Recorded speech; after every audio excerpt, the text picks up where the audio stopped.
And good evening, one and all, and welcome back to the Blue Rose Respite. This time for my 25k YouTube subscribers Q&A. Thank you so much for joining me tonight, guys. I hope you're all having an amazing weekend, and thank you so much for joining me this evening. I just want to check everyone can hear me nice and clear, everyone can hear like the background music nice and clear. I picked out some smooth jazz I think everyone's going to enjoy.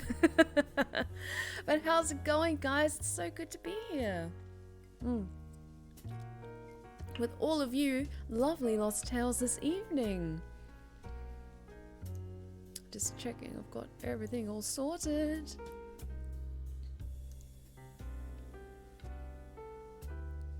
Thank you so much, Sam. I really like doing this lipstick shade.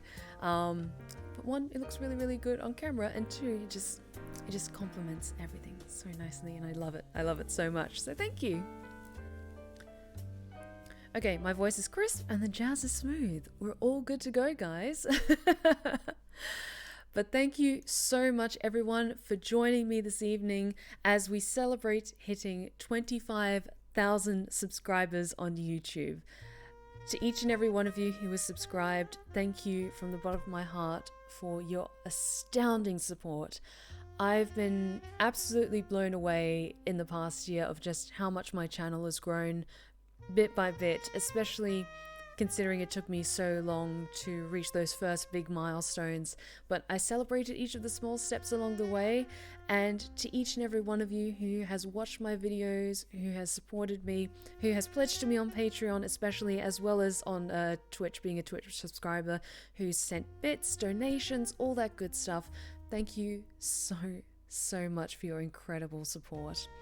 So the rough schedule this evening is I will introduce the giveaway after I give thanks to everyone, and then I'll answer the questions that I received on Patreon / on my Discord, and then I'll move on to answering some of the questions that I had on YouTube. In the meantime, I'll answer some of the ones in chat, and then towards the end of the evening I will be drawing the winner of the giveaway. So as a reminder, everyone, to enter the giveaway, you will need to be a subscriber, not a subscriber, apologies, a follower of my Twitch channel.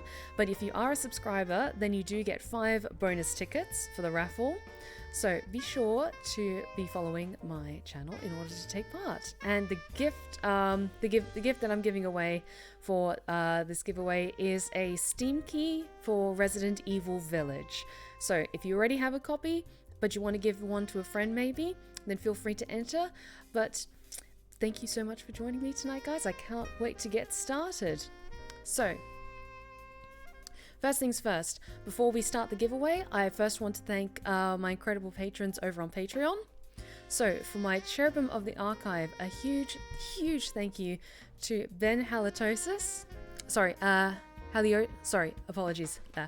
Ben Haliotis, Hayden, Parke, Roger, Scion of the Emperor, Scott McGlumpy, Shadow Eagle, and Valtharis. Thank you all so much for pledging to the highest tier I have available, and some of you even go above and beyond that, so thank you all so very much. And the second tier, a huge thank you to my Archangels of the Forest: Alan Smith, A New Universe, Charles Keats, CycloneClyde, Eric Banks, G2042, Jonathan Bagwell, Ivy Awkerman, Leo, Loos Klepke, Loos Klepke, Martin, Miles Skywalker, Norse Fox 93, Steve Duffy, the man behind the screen, Unholyreaper, and Valerie. Thank you so much, my Archangels of the Forest. And a huge thank you to my Angels of Generosity: Anime Fan 101, Captain Birdseye, Derek Casagrande, Edwin Williamson, Efrem Varnado, Ernst, G. Jeffries, Jin Zarubin, Harry Smith, Ipdar Teldar, Jack Mobeck, Julian C., Mark, Not Emmerich, Outsider HP, Paul Evers, Suzunia Harrington, Scott Evans, Shadowfang, Spencer Abdo, Sumi Boy, Tiffany White, and Zethronok. Thank you all so very much to my angels of generosity. You guys are absolutely amazing. Like, I would go through and thank all of my Twitch subscribers, but unfortunately there's too many to count now. So to all of you incredible subscribers, thank you so much for your astounding support on Twitch. I really appreciate it. And so I will be starting the giveaway in just a second. So again, the prize I will be giving away is a Steam key for Resident Evil Village. You will need to be present at the end of the stream if you are a winner in order to receive it. Otherwise, I will draw a new winner. But to enter, once I've started it, it will give a prompt in chat and all that. But do type !giveaway in order to take part in the raffle. Tickets are limited to 1 per user, except for if you're a current Twitch subscriber, then you get 5 bonus tickets. But let us start the giveaway, shall we? And here we go. So we'll be running that giveaway in the background while we do the Q&A, and then at the end of tonight's stream, I will be drawing a winner.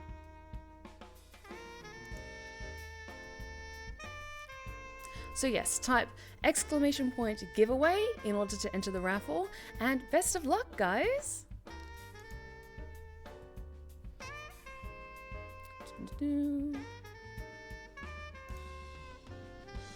Okay, I was just checking that everything's all good. Good.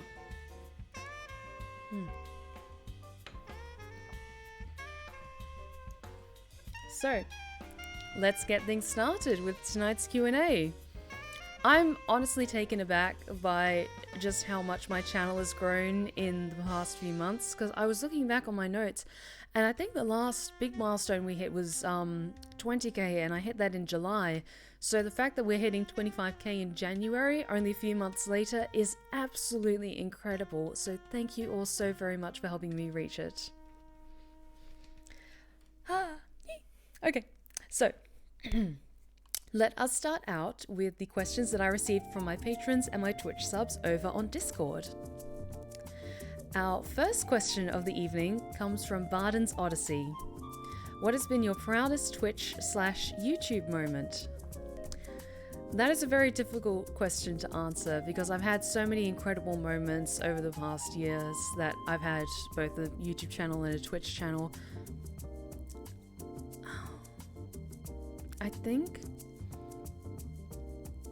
maybe for me, like a point in my journey that I've taken the most pride in is when I hit 10,000 subs on YouTube, because I held it to myself that I wouldn't do a face reveal until I hit 10,000 subs on YouTube, which if you're just starting out on YouTube, unless you're incredibly lucky and you make something that picks up, like goes viral and you get a huge boost of subscribers straight out of the gate, a lot of the time it is a very slow process. And so I had my YouTube channel for I think 4 years.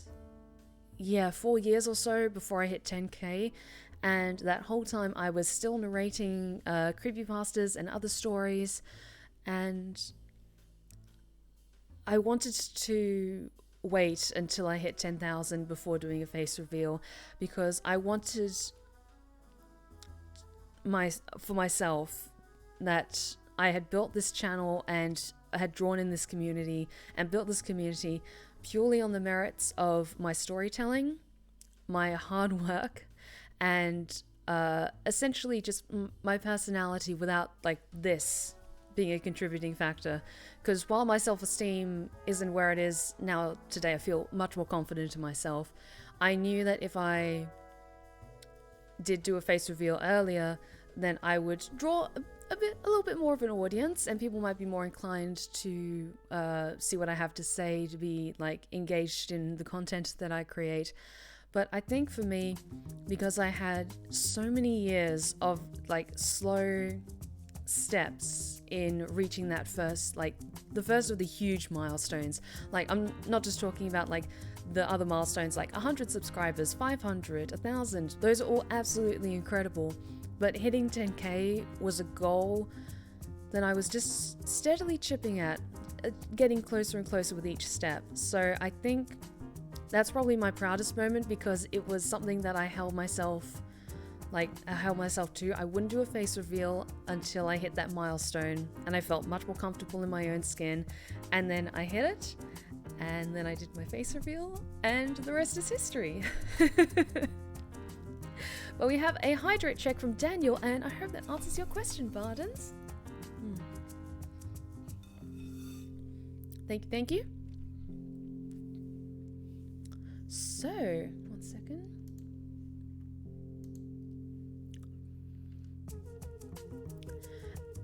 And for the next question, we come to the Medloid Man. I know this isn't really a question, but could you tell the true story of Ghost Sayori? Sorry, I just need to pick some good music. There we are. Alrighty. So, do you guys want to know the story behind Ghost Sayori? For those of you who don't know, on Twitch, I was streaming Doki Doki Literature Club Plus, and a user named Ghost Sayori started interacting with chat shortly after, spoilers, the character of Sayori passes in the game. And it absolutely, everyone was spiraling into a panic. If you watch my VODs on my YouTube channel, I put in the chat in the videos that I uploaded, because the chat's reaction was just brilliant. And it's absolutely incredible. So there is a bit of context behind this. So when that first happened, I was completely taken aback. I had no idea what was going on. Because Doki Doki Literature Club, there's so many aspects of it that play with the meta of the game. So I thought maybe this was something that was like an add-on from Twitch, maybe? So when you play the game, like characters, there would be like an AI in place maybe to interact with the chat and kind of like freak people out or make things more engaging.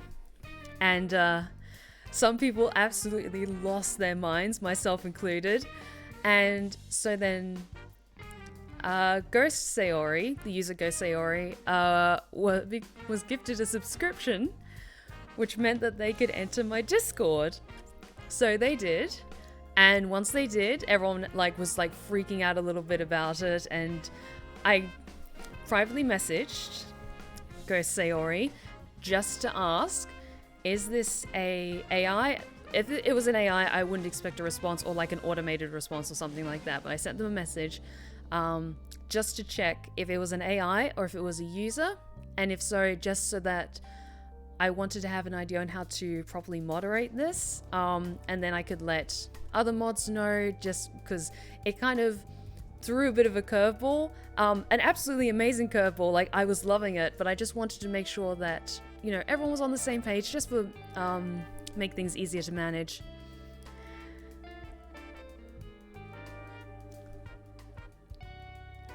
I can't believe you're the one who asked this. Okay, so Ghost Sayori replies and says that they are a user and they are already in my Discord, and that they wanted to do this to have as a kind of fun thing. I won't read out the DMs or anything like that, but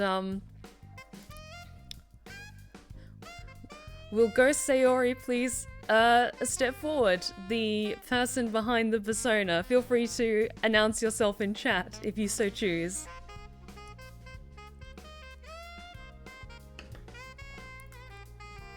Because it was absolutely amazing. And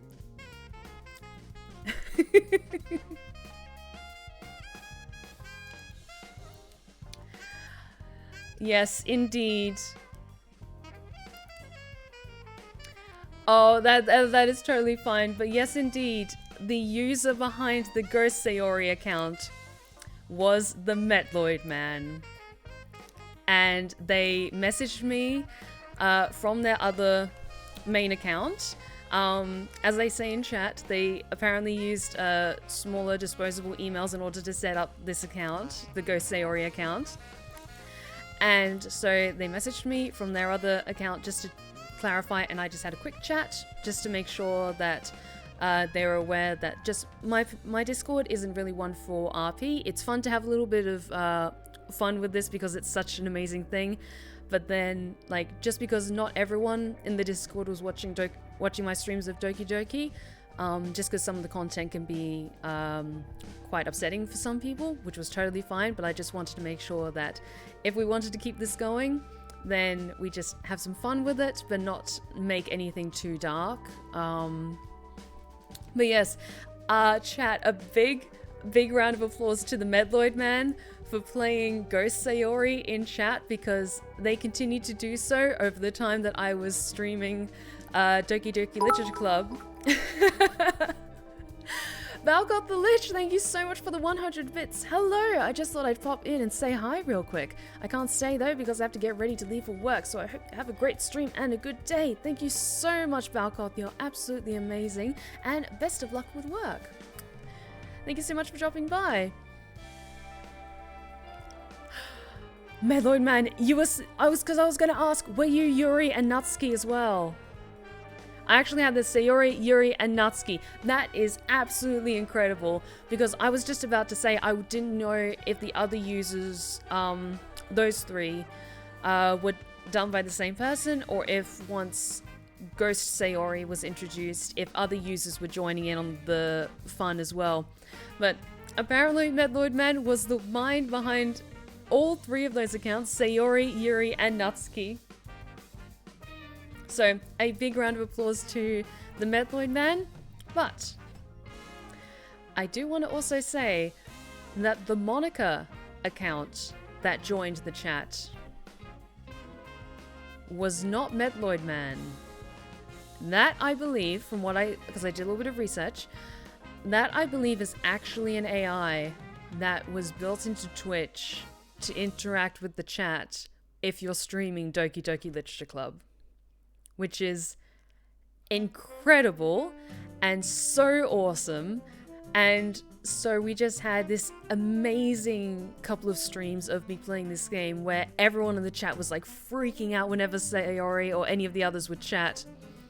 And yeah, so it's amazing. Thank you so much, Medloid Man, for making that game and those streams some of the probably the best streams I have ever had and ever will ever have. So a huge round of applause to you for an absolutely amazing idea, but also for being understanding in the Discord that not everyone was playing it or as engaged with Doki Doki Literature Club, and just being amazing, because this was so much fun in chat. This was a great little ARG moment, and I hope everyone who was enjoying it was having a wonderful time. And now you know the story behind Ghost Sayori.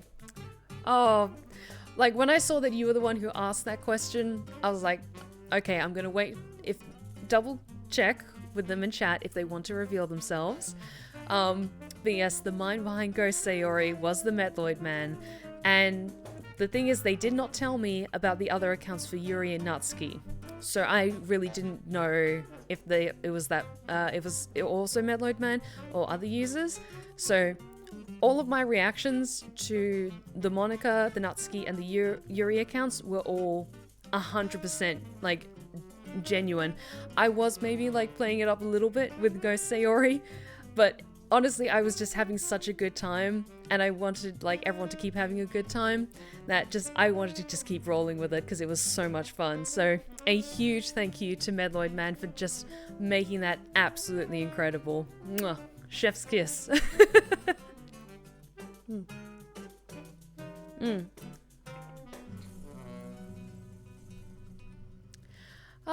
But now we're on to the next question from Salvaholder.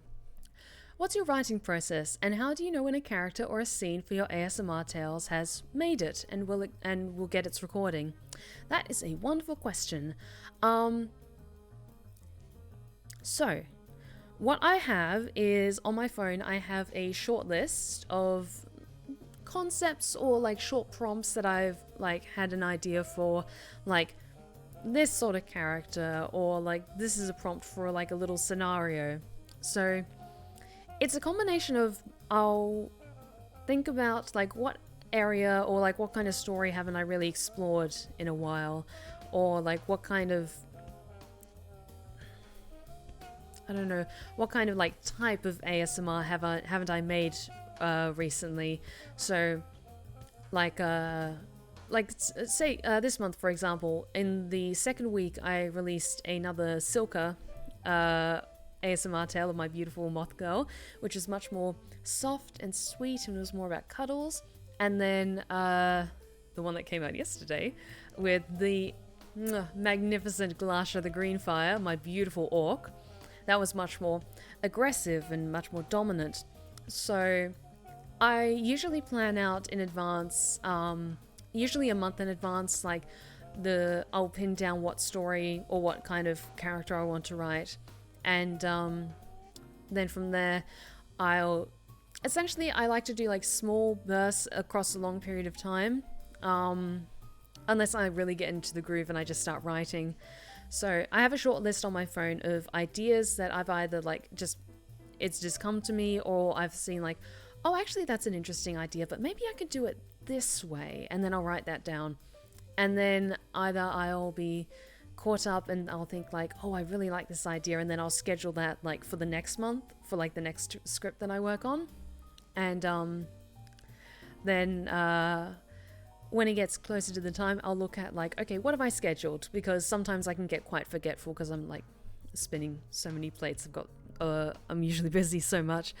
But then I'll look at what I've kind of pinned down as like, okay, so I'm doing this kind of ASMR this month, or like, and then from there I'll go to my document of my scripts, and then I'll start to like set out in dot points, like the main sort of beats of the script, like how is the listener character introduced to my original character, how does it conclude, where's like the midpoint, is it going to be like more like softer and more like about cuddles or reassurance, or is it going to be like a little bit spicier, and so from there I'll kind of figure out, so I've got still keeping that like diversity across my videos, and so then you've got like a nice balance of, you know, something a bit lighter one week but then something a bit heavier the other week. And sometimes I'll just like have a concept that's maybe not like a super popular I don't know, concept or character type, I suppose, because I know that there has been like quite a few amazing like orc girlfriends or orc wife sort of ASMR stuff, but once I started pinning down this character, like let's take for example Glasha, my most recent character. I just had for the longest time, like second video of January, I would do the orc warrior script, and so then I started to think about like, okay, what kind of like concept could I have in mind? Like, okay, it's like maybe because I like more like D&D, like classic fantasy settings, so like they'll meet in a tavern.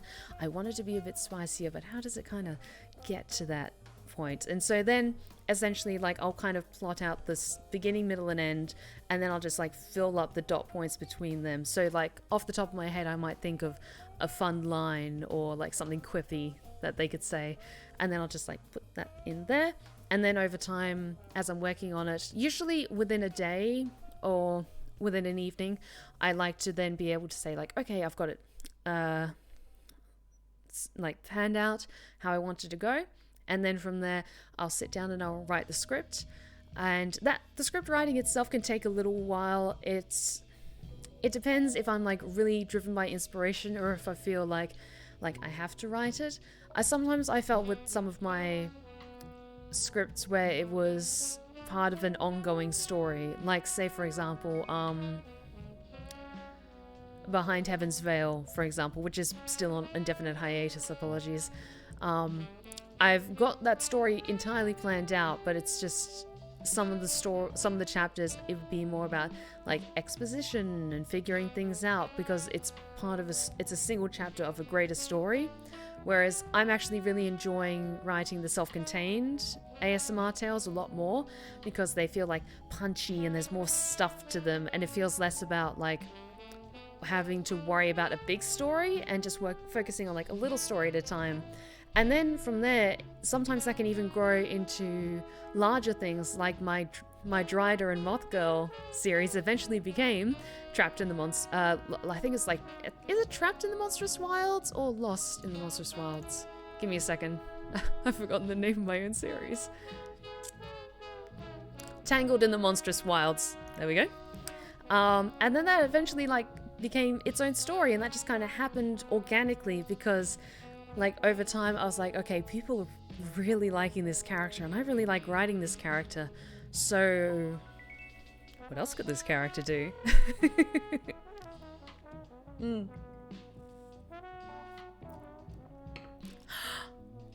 I just read in chat, Medloid Man, were you Iron Horse Heisenberg as well? I swear to God.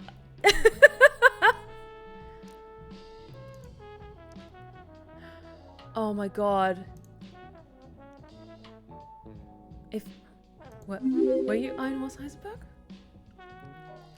Pikachu65, thank you so much for the follow. You are now one of my lovely lost tales, and you are welcome at the Blue Rose Respite anytime. Take a seat and enjoy yourself. Be sure to enter the raffle if you haven't done so already, because it is only for my followers, and so be sure to join us if you so choose.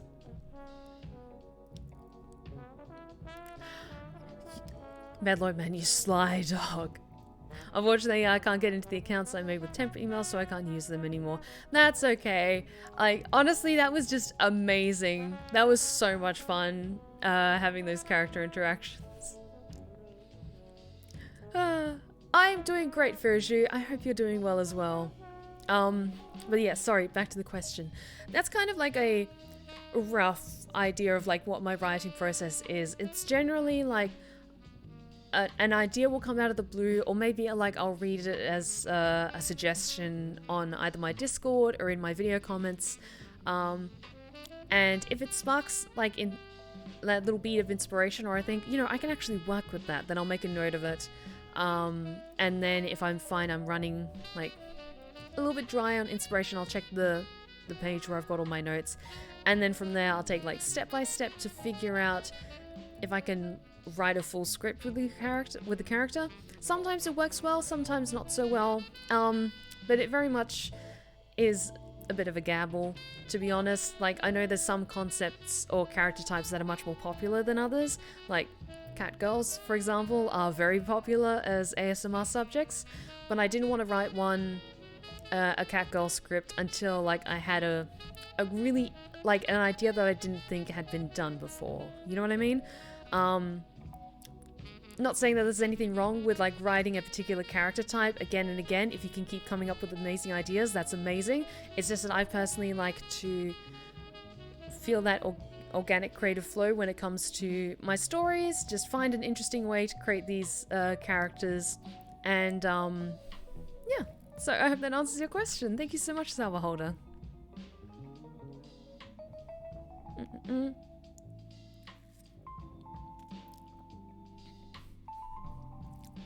Alright, next question from Carmina. Do you have any content you're particularly looking forward to making this year? Be it a character idea, a full multi-part story, or just a game you really want to stream? Oh. Okay. I really want to stream when the Resident Evil Village DLC comes out, because I'm assuming it's coming out at some point this year. We haven't had any set dates or trailers or anything like that yet. We know it's in the works, so I am very excited to stream that when that comes out, because I'm hoping, I am praying, I am manifesting that we get to see more of Lady Dimitrescu and Lord Heisenberg, but oh, I'm excited. Oh, please, please. I'm very excited to stream that. I'm very excited for when Baldur's Gate 3 is released as a full game. I'm hoping it comes out this year. I'm really hoping it comes out this year because I would love to stream it and play it because it's so cool. And I love it so much. There is... I won't go into details, but there is a project that I've been working on with someone else in the chat. It's been something I've been planning for a while, but it's still in development. So I won't give any details as to what it is, but it's something that I wanted to do for a very long time, but it's just for me a matter of trying to fit it into my schedule. But let's just say that I'm hoping to tell some really incredible stories this year. And that's all I will say on that. Other content, like, I've got ideas for characters. Like, you can definitely expect more of, I definitely want to wrap up the Tangled in the Monstrous Wilds series as like a full, nice, well-rounded story. So there's probably going to be a couple more chapters on that, and then I'll wrap up that story. And which will be absolutely amazing because honestly I'm a little bit taken aback myself at how well that series is done, especially as Driders can be tricky in ASMR stuff because they're not as popular as you would think. So the mere fact that my Drider series has done so well is incredible, and I'm just amazed at the beautiful comments and the amount of love shown to Tangled in the Monstrous Wilds. So I will definitely be wrapping up that series this year. Wrap up. There is one other thing that I want to do this year.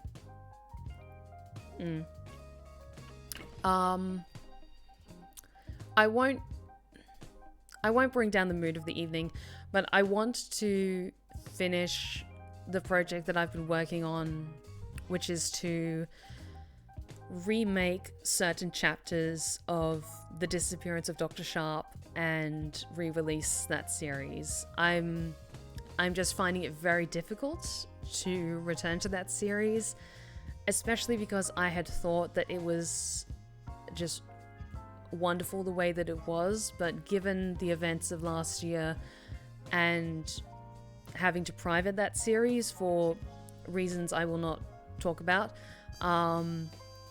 it's just been very difficult returning to that series again. Because once I finish a project like that, or like a full story, I wrap it up, it's done, it's complete.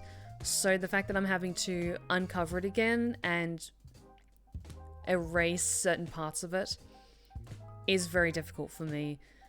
And so I have been dragging my feet a little bit of that. I was hoping to get it done when I was taking time off in December, but it didn't quite work out the way I hoped. So I'm hoping that I'll be able to finish that this year. Again, I don't have any set date as to when that series will be made public again, but if you were watching if you've been watching my socials over the past year, you know the reason why. Again, I won't go into details, but it's just one of those tricky things. Because I've got very mixed emotions about it and very frustrated by a lot of things around it. But we're just going to see how this goes. But rest assured that I've got some amazing stuff planned this year. Some incredible stories that I want to tell. And I cannot wait to show you guys when it's ready. But definitely when it comes to games, the Resident Evil Village DLC and... just checking something. Resident Evil Village DLC and Baldur's Gate 3 if that comes out. Like, I'm really hoping that comes out. But thank you so much for the question, Carmina.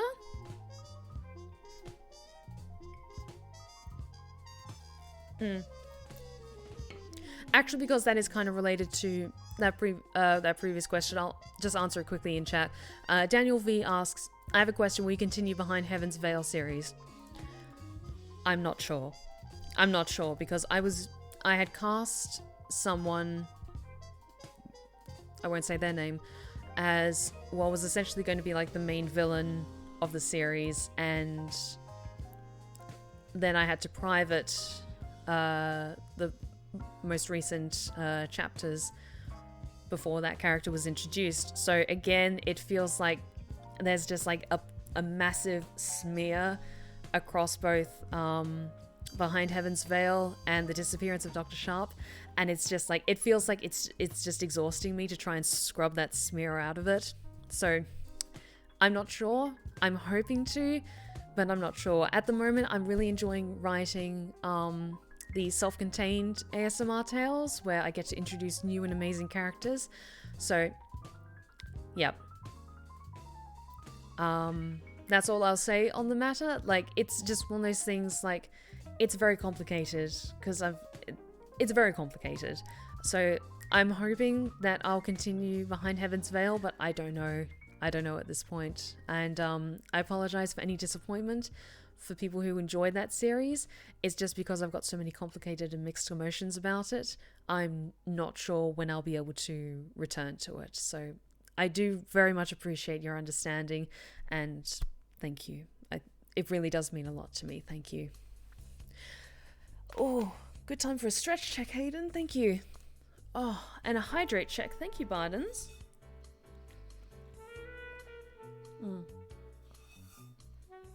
Thank you, thank you.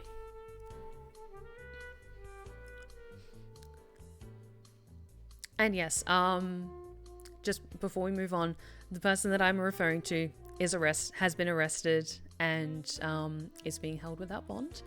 So that was a reassurance to me. But let's move on, shall we? And yes, I think everyone in chat, like, we could all do with a round of hugs, so big hugs in chat.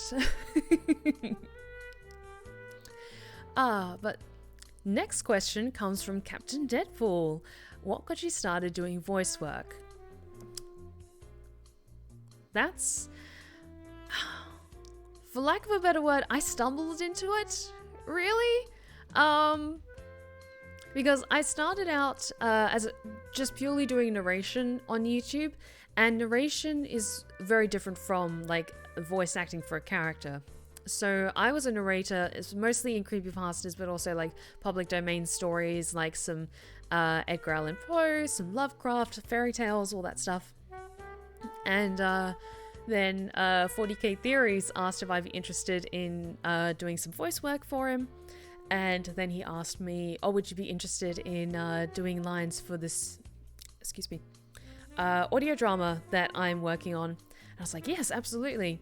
And I actually remember when I sent my first takes of the lines to him, he came back to me, he's like, it sounds a little bit too much like you're narrating the lines, whereas it's more of a drama, you need to really act the lines.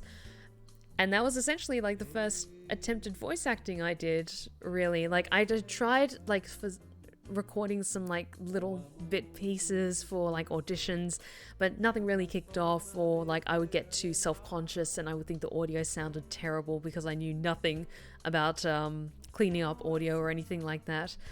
And so from there it just kind of like happened. Like, it's strange to think about it because I always was intrigued by the idea of voice acting. Like, I went to a lot of anime conventions, like as many conventions as I could when you were in Perth in Australia, but in the early 2000s. But getting to meet the voice actors behind so many of the anime characters that I liked so much was an amazing thing, but never in a million years would I have thought it was a career that I would aspire to be or aspire to pursue.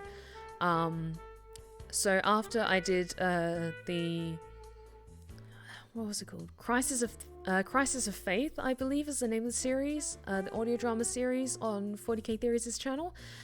He sent me an open casting call for the Redwall games, actually, and he encouraged me to audition, and so I did, and I was brought onto the team, which was absolutely incredible, considering I'm now speaking from a very nice, very good microphone.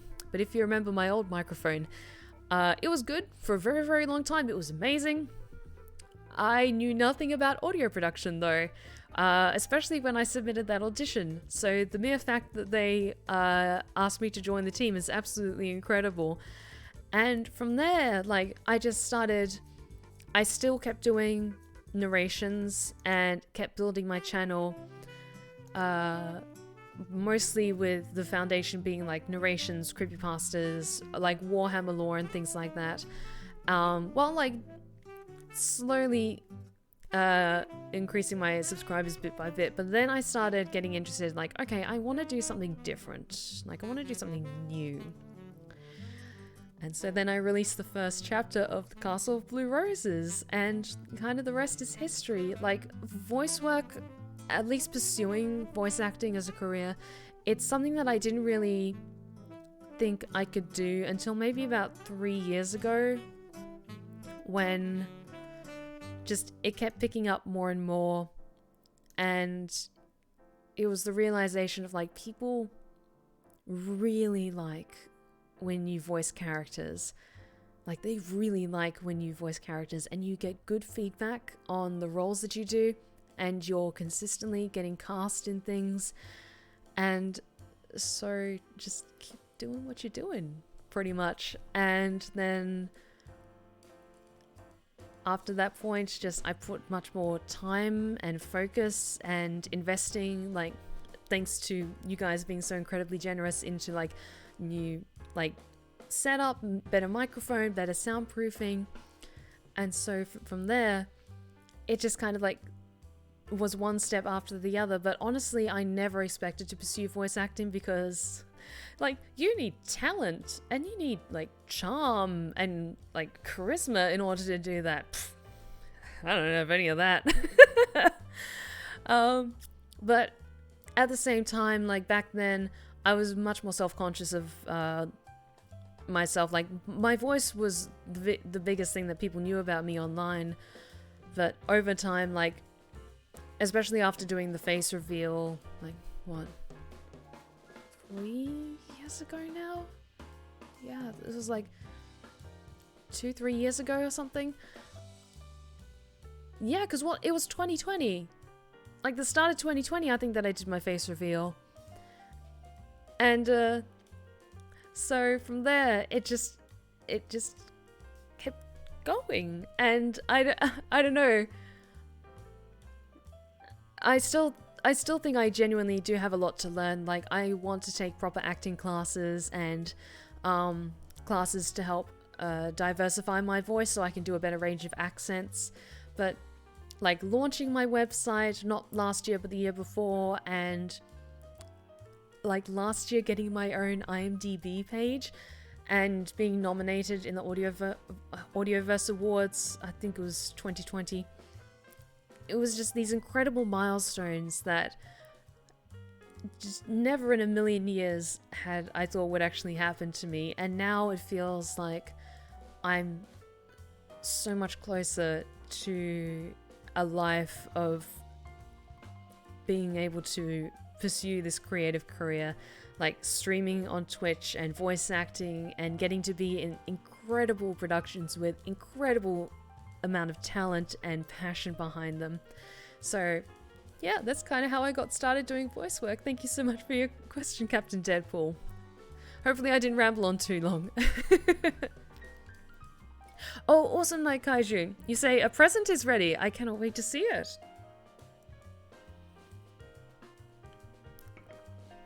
Glancinator, Stephanie, you got me to actually use a Twitch account. Well, I hope you've been enjoying yourself, Glancinator. Oh, you guys are amazing. Thank you. Oh. Thank you. Oh, thank you for the hydrate check, Arc Author.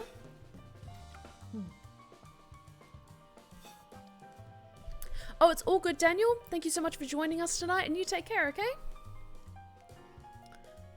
Tonight, Hayden, I am enjoying lime burners from the bottle that you sent me. So, cheers, Hayden. I really, really appreciate it. You're amazing.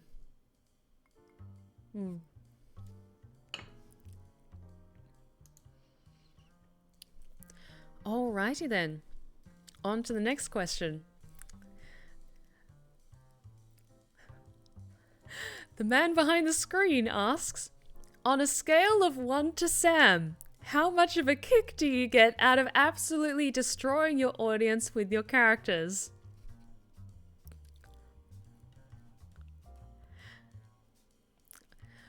I plead the fifth. There's some characters that I know will be more than likely be much more it'll excite people a lot more than others. Like, say for example, my cannibal character that I did for October. I knew she wouldn't be like super popular, but I still thought it was a cool concept and I still wanted to do it. But then, like, as I was working on the script, like for my most recent ASMR tale for the Orc Warrior for Glasha, all I was thinking was, man, they have no idea what's coming to them.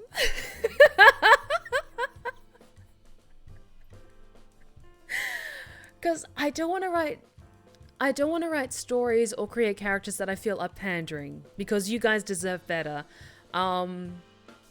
Like, I always want to write scripts and create characters that I love, that I enjoy putting time in, that, because I also like commission art for the characters, so it's also like characters that I can see very visually. And there's some characters that I think like, okay, maybe like this is a cool concept, I expect the video to do like okay, because it's not like a maybe super popular concept.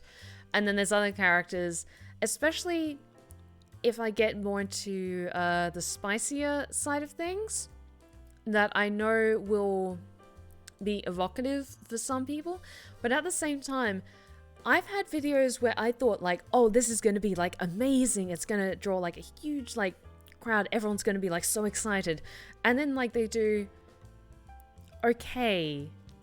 Like for example, I'm genuinely surprised that my Lady Dimitrescu video, which was designed for a female or non-binary audience, because they use like those specific pronouns and pet names, that did a whole lot more successfully than my other one, which was like about like degradation and like step on me mommy. But that kind of was like, huh, that's interesting. Not that I was like upset or disappointed, it was just one of those things, like, because I put an equal amount of time and effort into both of them, but it was just one of those things like, that's interesting. And it gives you an interesting insight as to what kind of characters are more interesting or engaging with your audience. So I have to say, the reception of my beautiful primal dragon, Cytarral the Eternal. You guys really love Cytarral the Eternal, and I love her too.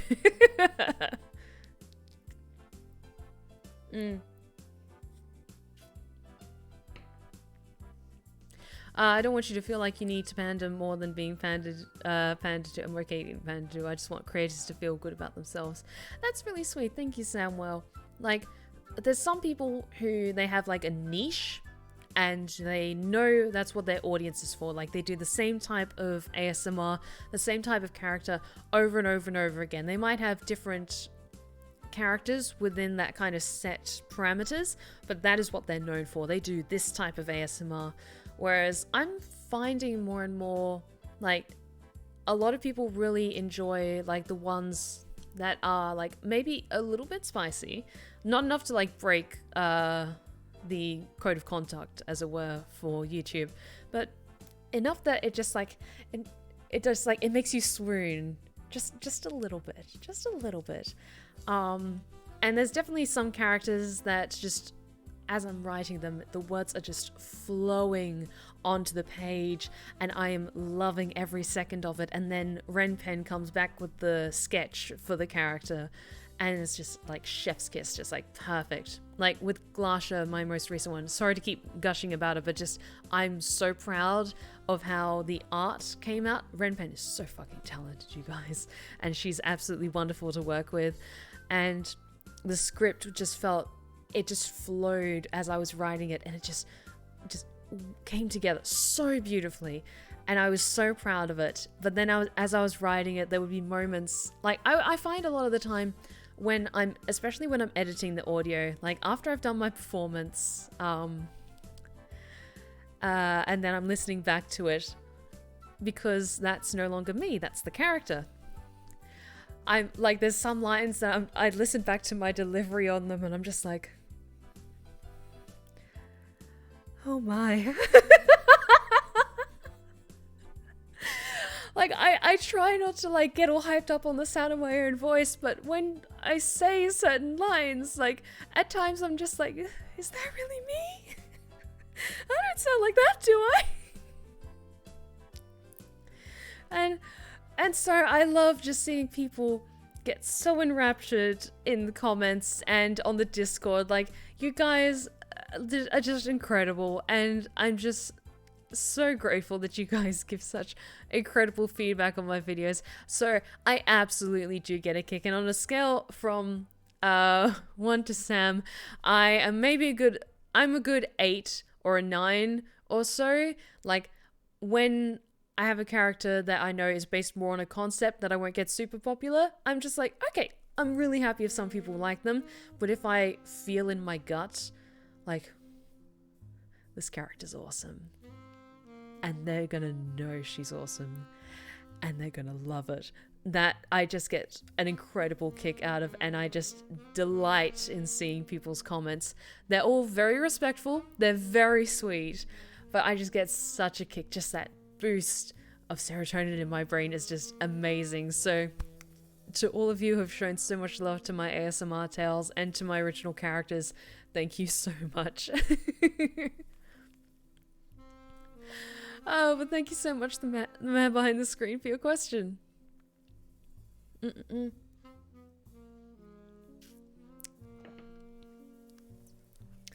Okay, next question from Dr. Chowmaster. If you could mash two worlds together and combine them in one, what would you choose, and what would the world be like? Oh, that's a very good question. I don't know.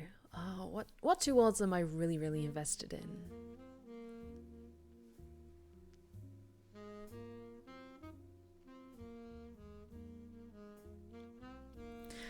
Because my brain instantly goes to fantasy.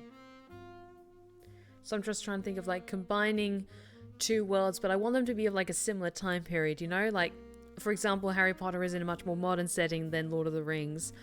But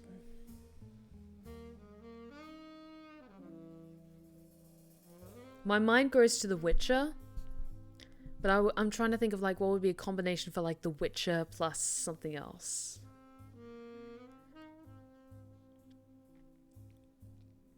Maybe something like The Witcher mixed with Dragon Age, but the Dragon Age already takes so much inspiration from the Witcher books. I don't know.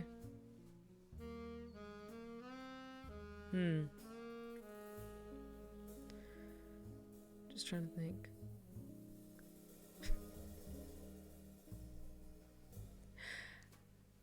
I don't know, maybe something like Twilight mixed with Harry Potter. They're both modern settings and both are vampires, I guess. No, seriously. Probably the Witcher universe, but then, like, mixed maybe with Lord of the Rings. I kind of want to see Geralt go up against a Balrog. I'm just saying. Like, okay, place your bets. Geralt, the famous White Wolf, versus the Balrog.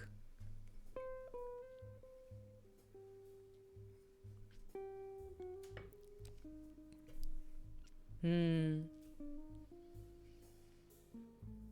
would kind of like to see that, maybe, like, universe of Lord of the Rings and The Witcher combining into two. because I cannot begin to wrap my brain around seeing someone as poised and as elegant and pristine as Lady Galadriel meeting Yennefer of Vengerberg. I just think it would either be Yennefer saying like fuck this shit and she would just like march out of Lothlorien, or like she would encourage Galadriel to relax a little bit. I don't know. So I have to say, mashing two worlds together and combine them in one, I would be very interested to see what would happen if we took the Middle Earth with the world of The Witcher. Yes, that would be amazing. Also, I really want to see Jaskier visit Hobbiton. I'm just saying, it could be amazing.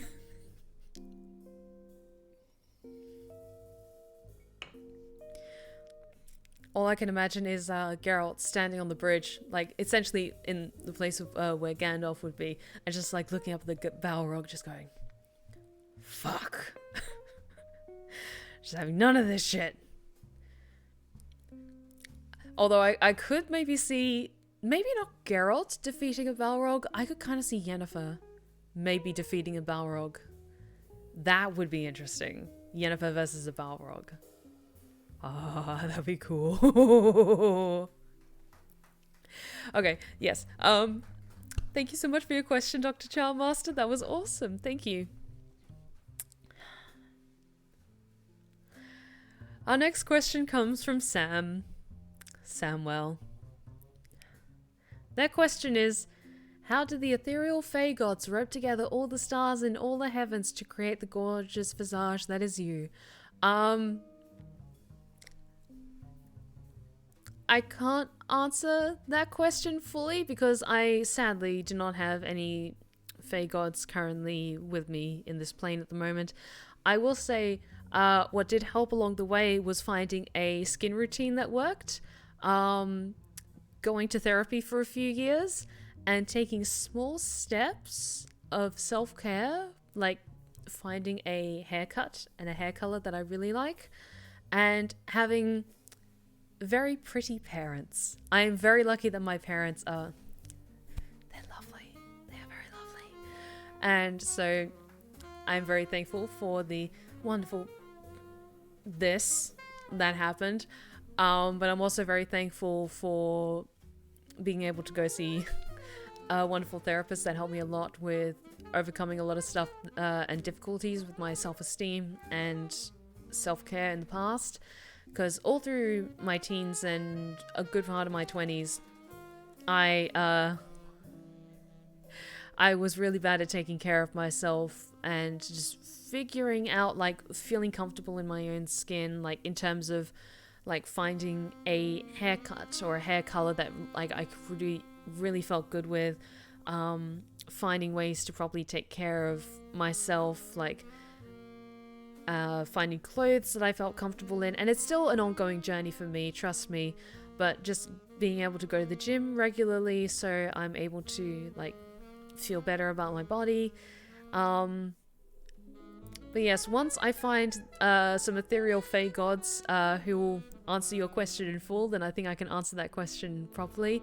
But I've just been trying to take small but forward steps in learning to love myself in the way that I feel like I deserve, because I've got so much baggage, you guys. I won't go into details, but I've got a long and difficult history regards to, like, self-esteem, my self-image and all that, and I'm still easing out of it step by step. But huge thanks to time and just allowing myself to have those mistakes of, like, choosing a bad haircut or a bad hair color, experimenting with makeup and finding, like, a skin routine that makes me, like, feel good about myself.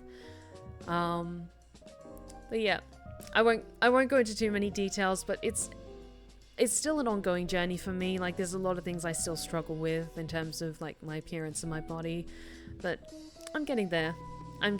But honestly, and I know you shouldn't rely on what people say online to determine your self-worth, but it does feel really nice when I do get really nice, flattering comments on the pictures that I post of myself, and yeah, just step a little bit at a time, and I'm steadily getting there.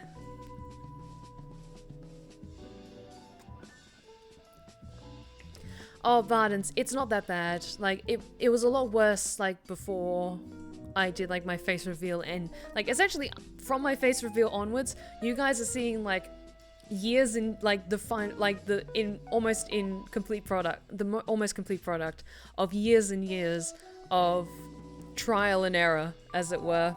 So, and of course on social media, everyone, like, cherry picks, like, the best attributes of themselves to put forward.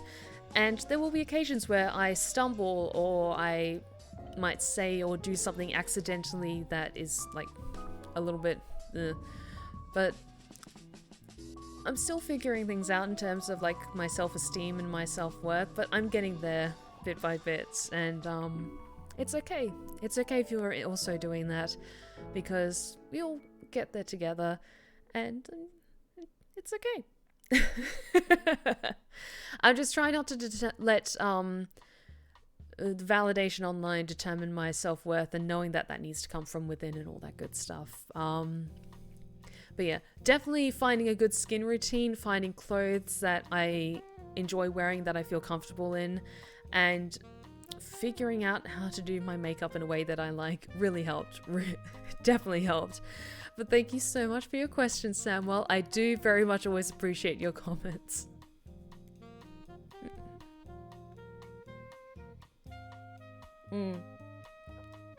Oh, and I know you guys will just badger me with comments of how to take care of myself, goddammit, and relax every once in a while.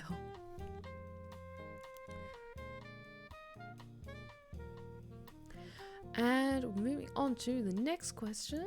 1 second. Just checking everything's still going well.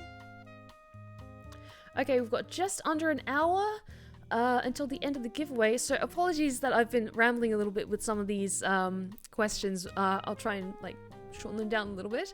Our last question from the Discord is from Jennifer Newsom. Sadly, I will miss it because of work, but what advice would you give to someone who struggles to write?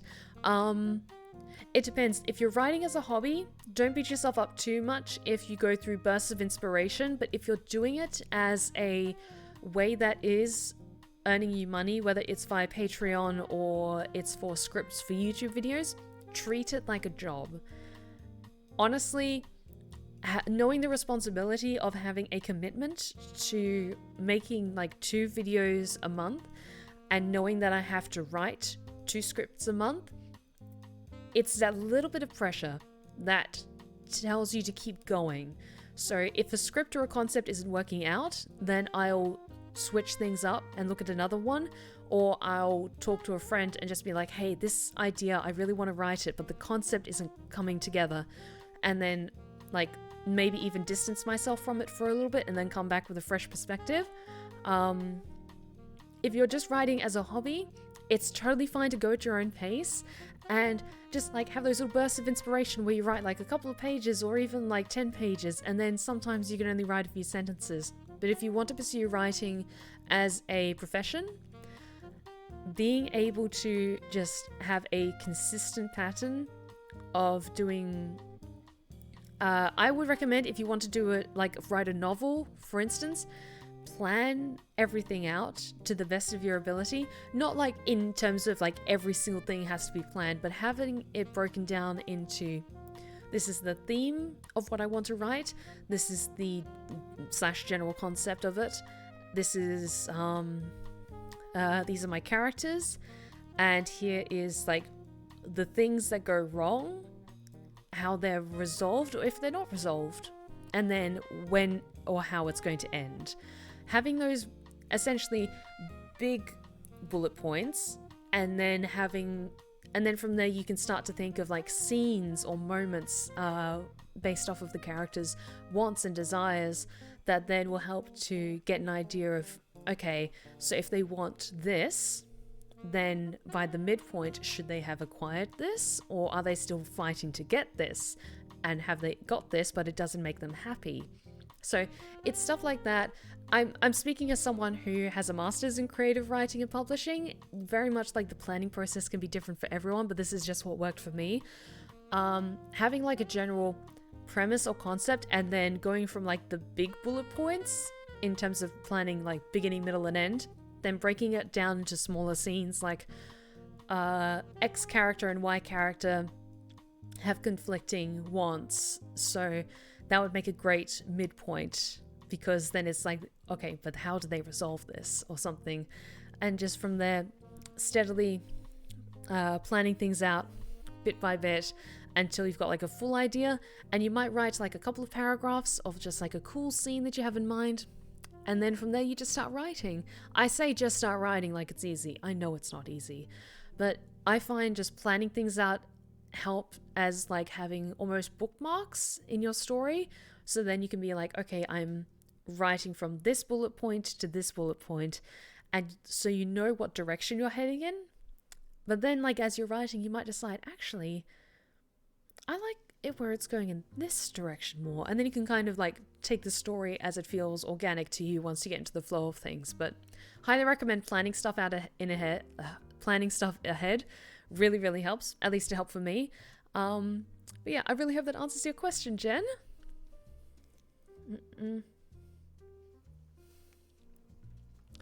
And now we move on to the YouTube questions. But you have all been so patient. I've done over an hour answering questions from the Discord. So I will ask, if you've already had a question answered, hold off on asking any further questions until like some other people in chat have had a chance to ask theirs.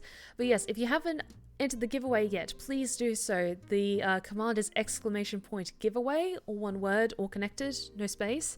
And because we will be drawing the raffle in just over 45 minutes. So if you have a question that you would like to ask me this evening, feel free to do so. I'll be jumping back and forth between chat questions and questions from YouTube, from people who weren't able to attend tonight. So yeah, we'll go a little bit back and forth. And Samuel, it's okay. It's okay. You don't need a university degree in order to write a story. Like, honestly, studying, it just helped to essentially rewire my brain so that it helps me write more fluently. And so I have a better grasp of like pacing and how to construct a story, and a lot on how to publish it and all that stuff.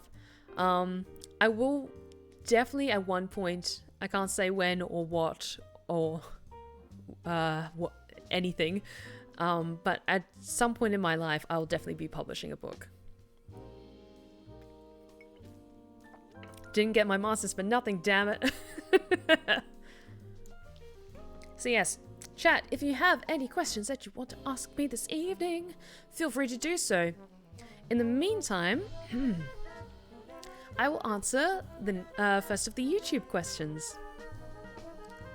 So, first question is from Archangel of Stories. So my question to you is, have you ever wanted to do a particular voice acting role in a project but haven't been able to do so? If you were to make a game, what kind of game would it be? I would love to make an open world exploration game, like narrative driven but open world at the same time, kind of similar to maybe like Dragon Age or Skyrim, that is based on something I've been working on. I won't go into details, but it would be like a fantasy game with like it would be cool. Maybe more along the lines of like Baldur's Gate 3 or something. I don't know. Like definitely fantasy with story elements, a lot of character customization, so you really feel immersed in the world. Wonderful party members that you can kind of bounce off of, and romance, maybe. First part of the question, have you ever wanted to do a particular voice acting role but haven't been able to do so? Definitely. There's some roles that I would love to do, but I just don't have the training for, because I know that requires specific training. For example, I want to be able to do mocap.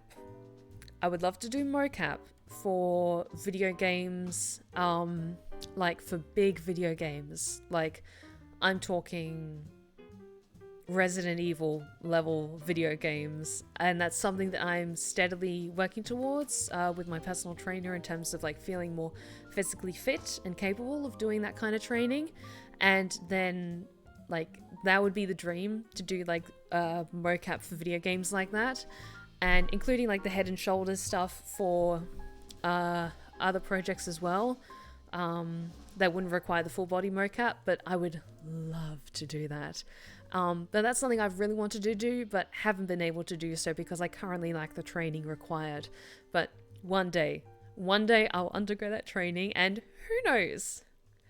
At some point in the future, I might be in a Resident Evil game. Who knows? That is the absolute dream. Resident Evil, maybe one day, far in the distant future, we'll get another Silent Hill game. I don't know.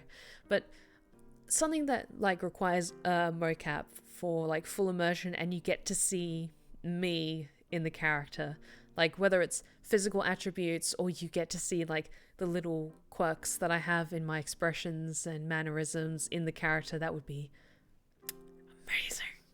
Hell yes.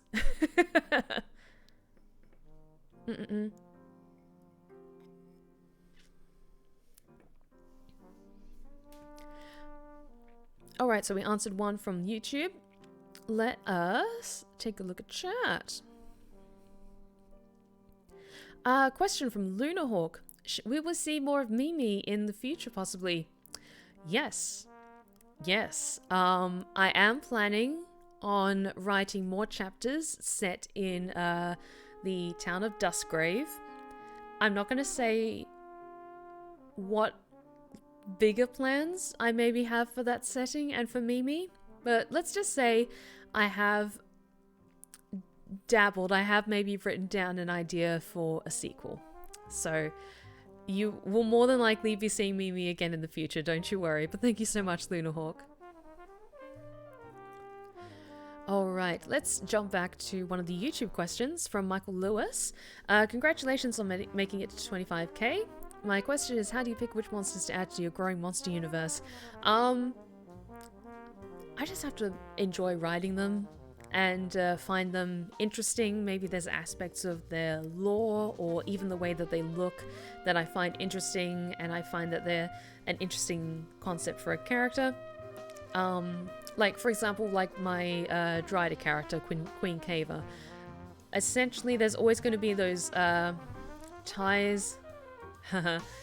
ties for like characters that have to do with like weaving or like webbing that has maybe slightly spicier connotations, but I like the idea of maybe then having her being very gentle and loving, and because there's a lot of content out there that has Driders as being more possessive and, you know, very protective of the listener or the self-insert characters, but I wanted maybe like a more nurturing sort of Drider, but still keeping it spicy.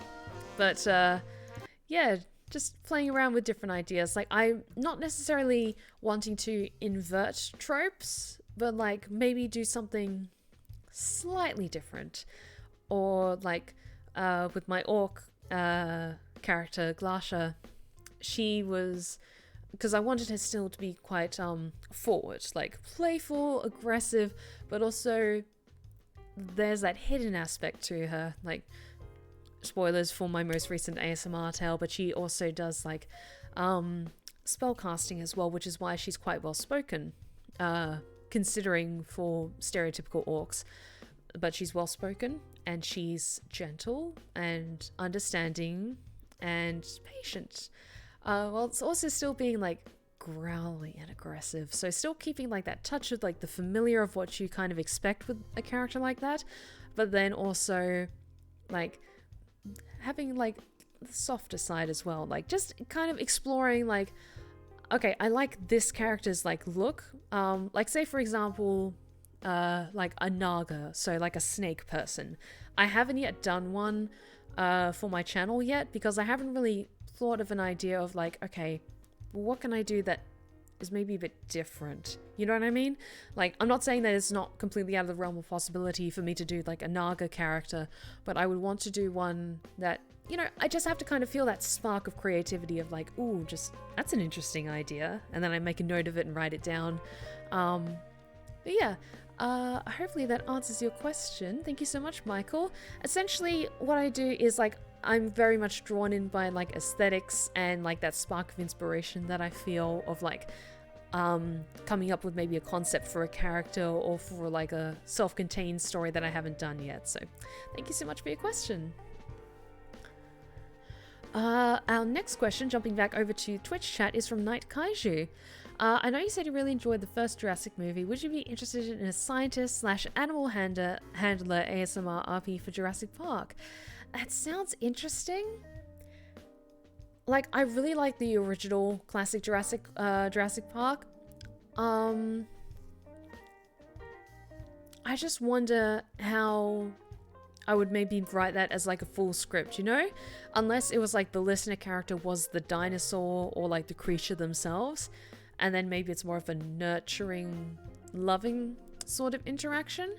I don't know, that hasn't really been a concept that I've thought about. Like, because I know that kind of maybe, like, for an example, like an SCP scientist ASMR where like the listener character is the SCP specimen, which is something that I have seen on TikTok and it's been executed amazingly, but I would worry about like just taking that concept directly and not really thinking of my own original way to do it, because I worry sometimes with so many different like types of ASMR, there's always that little worry in the back of my brain of like that one comment being like, oh, this is exactly like so-and-so's video, and then of course I've never heard of them or never seen the video, and then I check it out and it's like the exact same concept and they did it 6 months earlier. Like, I would never ever steal a concept or line, especially like lines or characters from another creator, but it's just that worry of like doing stuff that's already been done. But I would maybe entertain the idea. It could be interesting. I would just have to think of a different way of doing it, or like making it my own, as it were. Oh, but thank you so much for your question, Night Kaiju.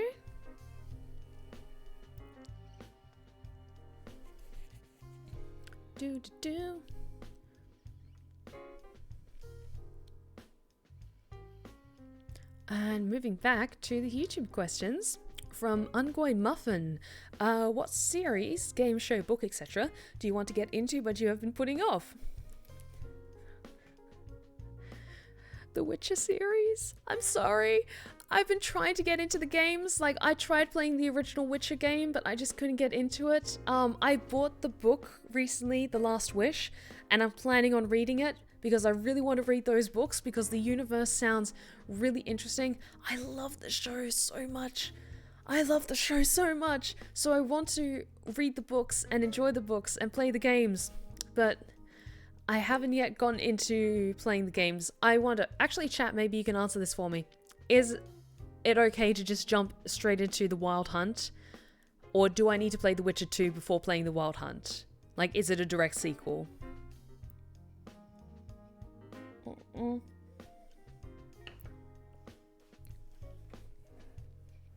Yeah, the first game, I just couldn't get into it. And I really tried.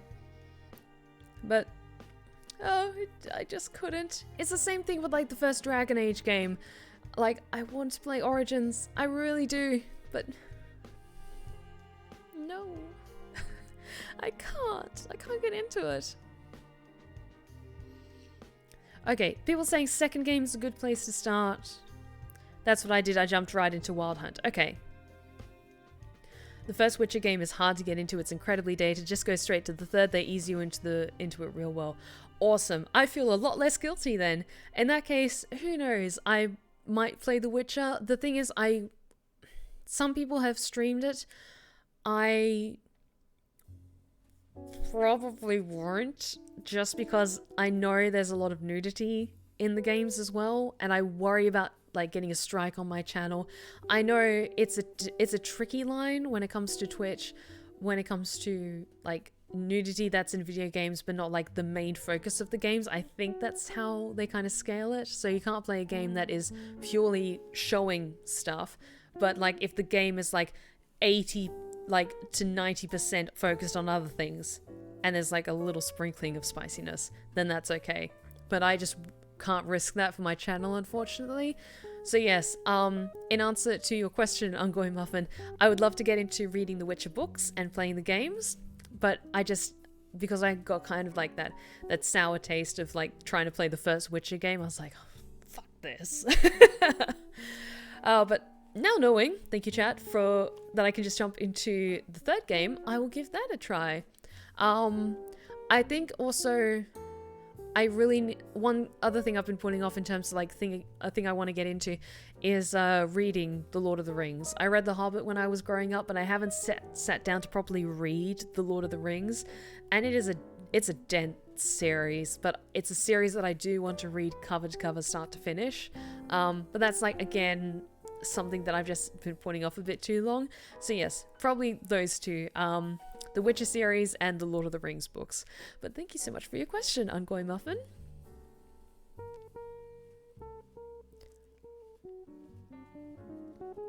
Okay, jumping back to chat. Question from Clansinator124. Do you play Warhammer 40k? I do not. And I'm sorry. I try my best to familiarize myself with the main factions, with some of the history and the lore, especially because I was narrating lore on my channel and making some Warhammer ASMR tales, but unfortunately, no, I do not play Warhammer 40k. It looks like it's a great hobby, but it is a very expensive and time-consuming hobby that unfortunately I just don't have the time for.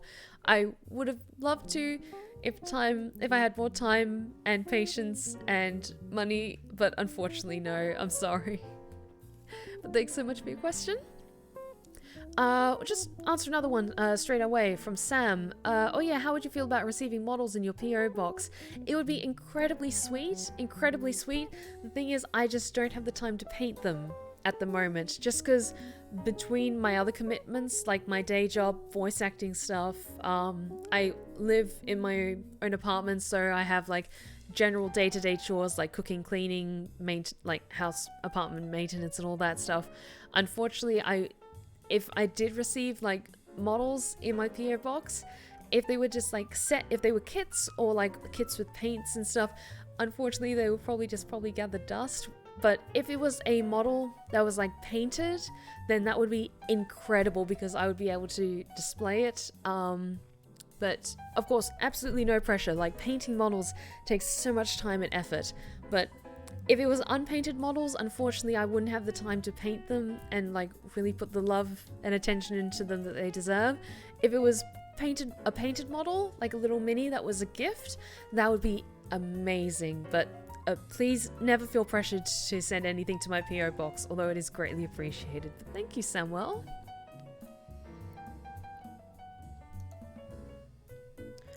Just checking. Okay, guys, we've got less than half an hour before the end of the giveaway. So if you haven't joined the giveaway yet, please, please, please type !giveaway. You do need to be a follower in order to take part.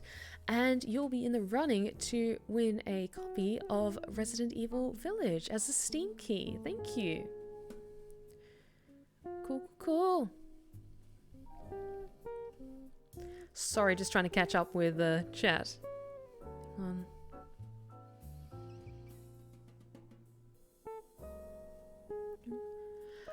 Side note, I'm very excited for the Lord of the Rings series. A part of me is a little bit worried because the movies, the Peter Jackson movies, mean so much to me. So I will hold them to that level of expectation of just like, you better give me the same emotional fulfillment, I swear to God.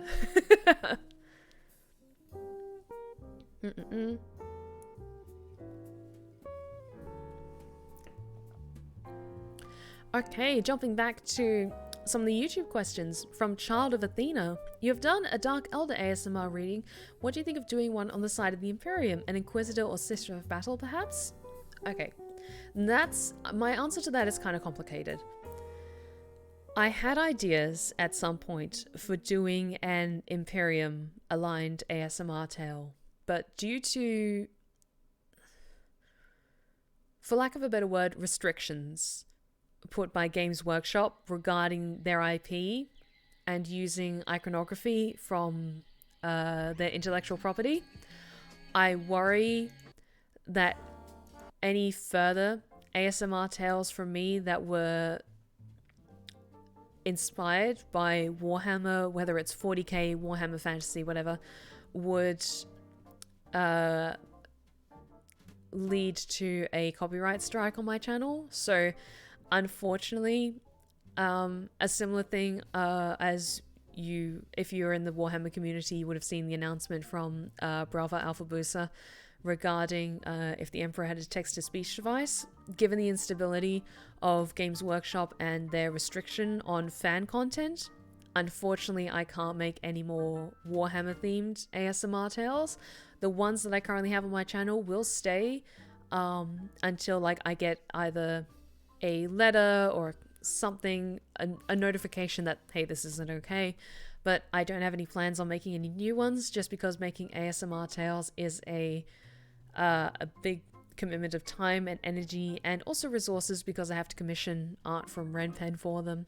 So unfortunately while I had plans in the past to do more, unfortunately, like, I've had to scrap those plans just given Games Workshop's thoughts and statement regarding fan content. So apologies for any disappointment, but unfortunately you're not going to see any more Warhammer ASMR tales from me. But please enjoy the ones that are currently on my channel. And thank you so much for your question.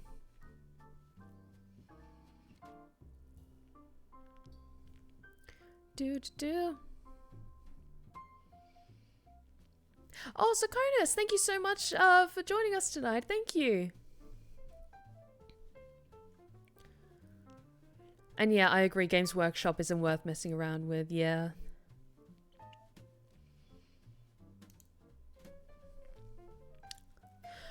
Oh, okay. So jumping back over to chat, from Salvaholder, speaking of characters, which is your favorite D&D RPG character that you have played in a pen and paper game? I do have a lot of love for the first character that I played for a ongoing campaign, which was a Tiefling Warlock, and I love her very, very much. Unfortunately, the game has stopped, sadly. Excuse me. The game has stopped, sadly, just because the DM wasn't able to, like, continue the story. Just they didn't have the time or the inspiration to do so. So, unfortunately, after like 3 years of that campaign, we weren't able to continue. She was wonderful though, very powerful. I love her very much. So she'll always hold a special place in my heart. There is a character that is maybe a bit too close to my heart, and she is a character that I like to bring back whenever I play a game in the Ravenloft setting or in the Mists in general. She is a very complicated character. She is usually a Aasimar, either a rogue, a divine soul sorcerer, or like a paladin, or something wholly adjacent or shadowy adjacent. I won't go into details about her just because maybe you might see her in the future, but I don't know. But she's a character that I've always liked to bring back when doing like Ravenloft or in the Mist sort of settings, because she's a lot of fun and I love role-playing as her so much. If Scarlet is still in the chat, I'm loving the character that I'm playing for her game at the moment. She is amazing and I love her so much. She is so fucking stubborn though. But yeah, I've got a lot of characters that I've really enjoyed playing over the past few years, and I know everyone who plays D&D has that list of like character concepts. Oh, actually, there's one character that comes to mind that I had way too much fun playing. She was a character that I made for a one-shot, and she was a kobold. I think it was Path of Redemption paladin. Essentially, she was a kobold who was like pushed into the Path of Redemption, being a paladin for Path of Redemption, by like a very powerful dragon. Essentially, she was an absolute shit, and so this dragon was just like, either you shape up and you become a better person, or I'll crush you. And so she was like guilt tripped into being a paladin, and she just did not give a fuck. And she was such a little shit. But the game that we were playing, it was essentially Predator. We were all in the forest, in the jungle, and all of us were being picked off one by one. And she met a terrible fate. She ended up dying. She's a kobold, of course she died. But she was great. Well, that was just a character that I had a lot of fun with as a concept, and a lot of fun playing for the time that she was alive. But yes, Salvaholder, thank you so much for your question. There's a couple of characters I could go into more detail, but I might want to do stuff with them later, so I would prefer to like be off the record in terms of like more details about like say their backstory or like attributes. But thank you so much for your question. Okay, I will just jump over to the YouTube questions and answer the last of the questions from my YouTube announcement. Last one is from Carlos S. Question: what is your favorite faction in Warhammer 40k? Slaanesh.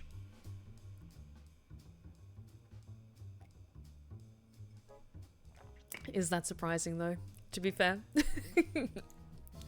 I like living the good life. I like the pleasures of life. I wouldn't say I'm a hedonist, but I like good things in life. I like good food. I like good wine. I like the pleasures in life. While I am still showing restraint and managing it so that I don't become like overindulgent, I just like the good things in life. And just, come on guys. Slaanesh is the best. You know it. I know it. They know it. Side note, jumping back to that question of if you had like a dream voice acting role, what would it be? I would like to, if they ever because I think it was a recent trailer for a new game that featured, I don't know whether it was the voice of Slaanesh themselves or one of their like most powerful acolytes or warriors. But I would really like to voice little Slaanesh. Like, could you imagine just like me voicing the Prince of Pleasure as they just recline on their beautiful throne, just decadent, flawless as always. Everything that delights them and more. Oh, thank you so much for your question, Carlos. And guys, we've got less than 20 minutes before the end of the giveaway. So if you haven't joined yet, be sure to enter if you are a follower, because you do need to be a follower in order to join, but ~ giveaway in order to join the giveaway to receive a Steam key for Resident Evil Village. Alrighty then. Varden's Odyssey, you have a question for me. Have you considered an ASMR tale from the point of view of a human meeting a monster? For clarification, do you mean me playing the monster character or me playing the human? So like the listener is the monster.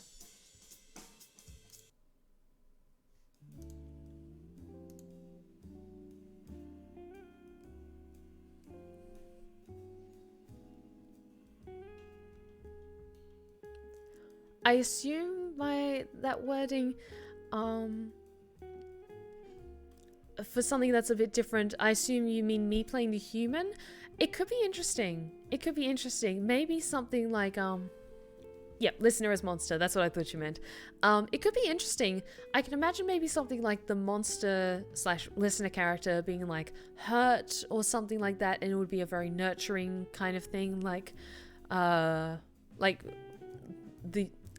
human character stumbling across them in the woods and then deciding to either take them in and take care of them, or something like that. Maybe that could be an interesting concept, actually. I would have to think about that, actually. Then it would, because I could imagine that as like a self-contained thing, but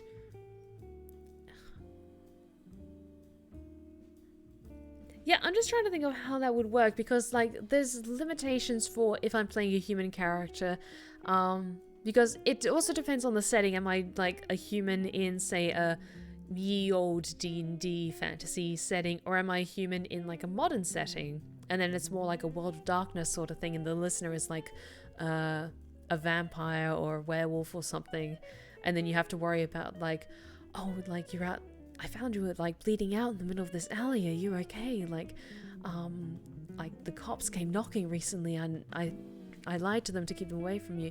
Like, it could be an interesting jumping off point for some different concepts. So I had not considered it before, but I might consider it in the future. Like, if you don't mind me pausing for 1 second while I just make a quick note, because I'm not saying that this is a guarantee, but I'm just adding it to my list of notes, because I have a very long list of notes of like different requests.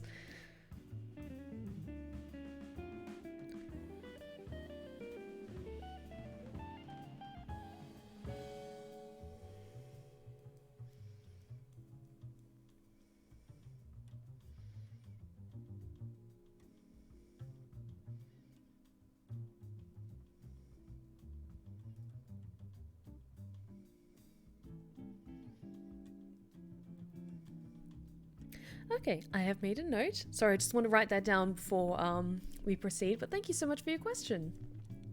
Night Kaiju, Crab People ASMR when? I don't know.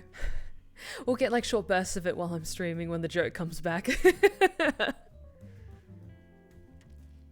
have another question from Lunarhawk. Are you a fan of the Unexpectables? Yes, I am. I'm not as far along as I would like to be.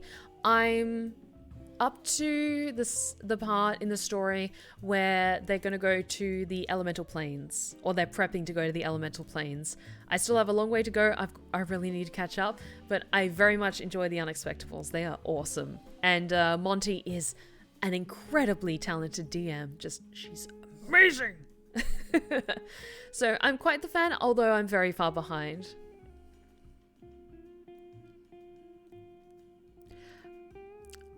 Segacia, apologies if I mispronounced that. Total War. Unfortunately, I haven't played any of the Total War Warhammer games. I'm sorry, I really need to. Yes, that might have been what the Slanesh trailer or voice in the trailer was.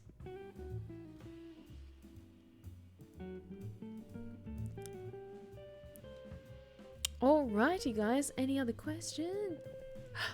Network Noah? Network Noah, are you serious? Thank you so much for the 5 gifted community subs. You're amazing. Thank you.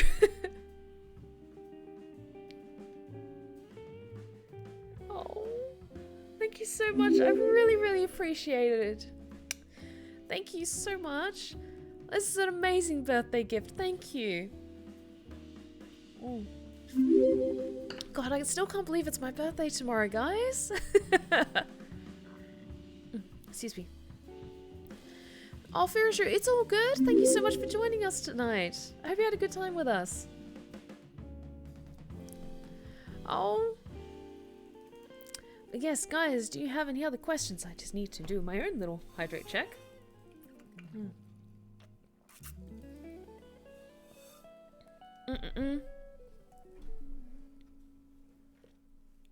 Oh, perfect. Thank you, Hayden.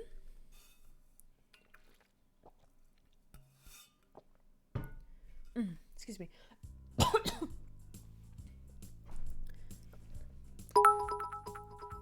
What?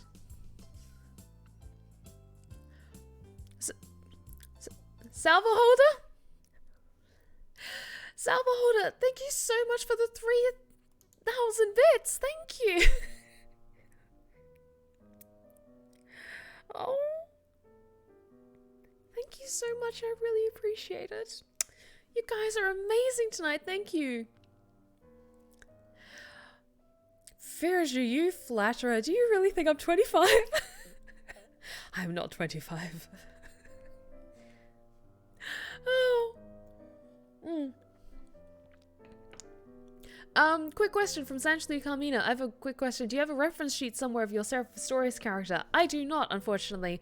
I have a very rough backstory for her, and I have other attributes to her that I need to probably write down at some point, but currently it's all up here in my brain.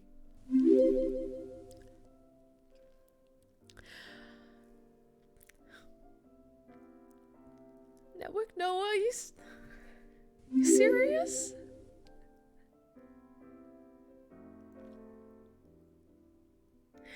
Network Noah, thank you so much for the 5 additional community subs. That's 10 in total tonight. You're absolutely incredible. Thank you so much. You guys are amazing. We are right on the cusp of a hype train, guys. If you want to renew your subscriptions, now's the perfect time to do so. Please don't feel pressured, though.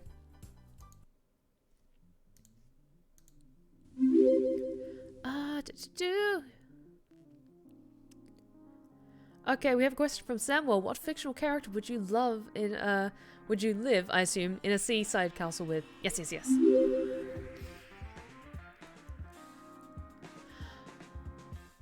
Night Kaiju, I swear to God. Night Kaiju, thank you so much for the 5 gifted community subs. Like, you've just gone above and beyond this month. Thank you so much for your absolutely incredible generosity. Thank you. And we have a hype train going. You guys are incredible. It's already at level 5, so if you want to renew your subscriptions, feel free to do so. But again, please don't feel pressured to. Oh, you guys are amazing. Thank you so much. But back to Sam's question. What fictional character would I live in a seaside castle with? Oh.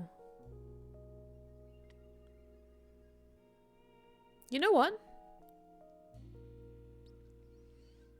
I would love to live in a seaside castle with Yennefer of Vengerberg. She's a character that I empathize with in so many ways. She is very fiercely independent, so I can imagine like maybe like more of a roommates thing, and then like the two of us going off on adventures together, assuming like say both of us were sorceresses, but maybe something like that.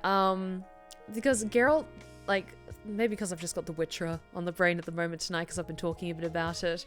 Oh, actually, no. The fictional character I would live in a seaside castle with is Adrian Tepesh, aka Alucard from Castlevania. I love that boy so much. So, it would still be the comforts and decadence of a castle, but it would be...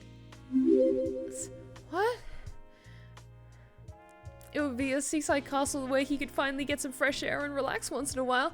But thank you so much for Binder Survey for the follow. You are now one of my lovely Lost Tales, and you're welcome here anytime. And man behind the screen, thank you so much for the 5 gifted community subs. You guys, we've gone above and beyond tonight's hype train. Thank you so much. You guys are absolutely amazing, and thank you so much, man behind the screen, for the 5 gifted community subs. Oh. Thank you, guys. Very much a surprise, absolutely. We have another question from Night Kaiju. So besides Velociraptor, is there a second favorite dinosaur you have?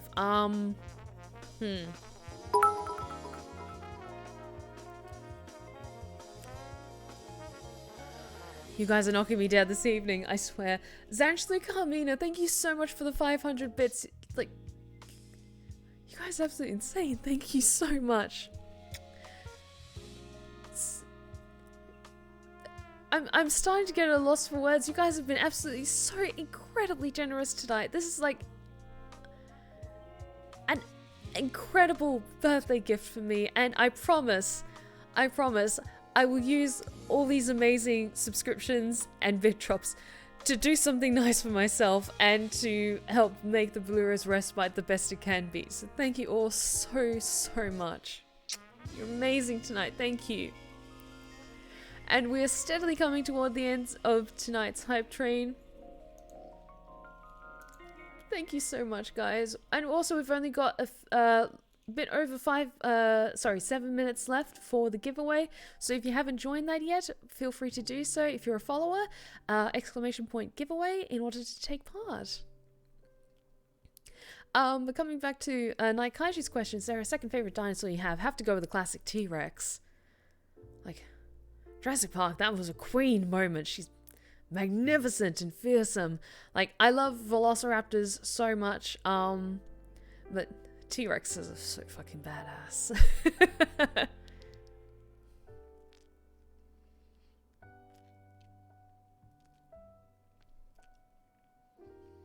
Oh, but you guys are absolutely incredible tonight. Thank you. And hey, Shadow Fang, how's it going? Sorry, I was scrolled up further in the chat just so I could keep track of people's questions. But thank you so much for joining us. And thank you for the birthday wishes too.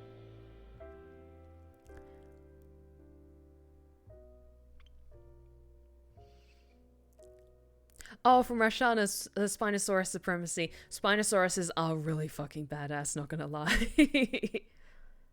Oh, it's almost like we have an occasion we want to give generously. Weird, huh?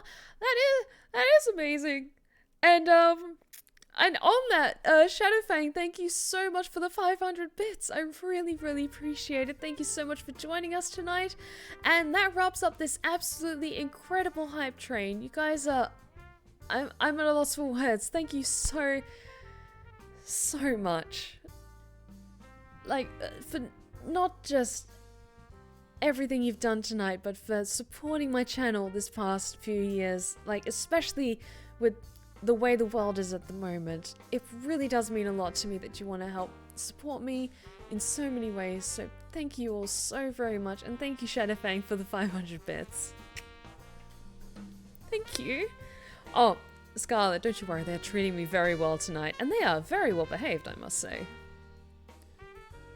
You're doing so good, chat.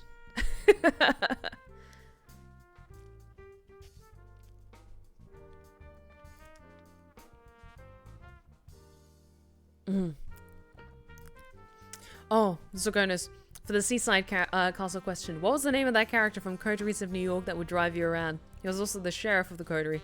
Can't remember his name right now. Sorry, give me a second.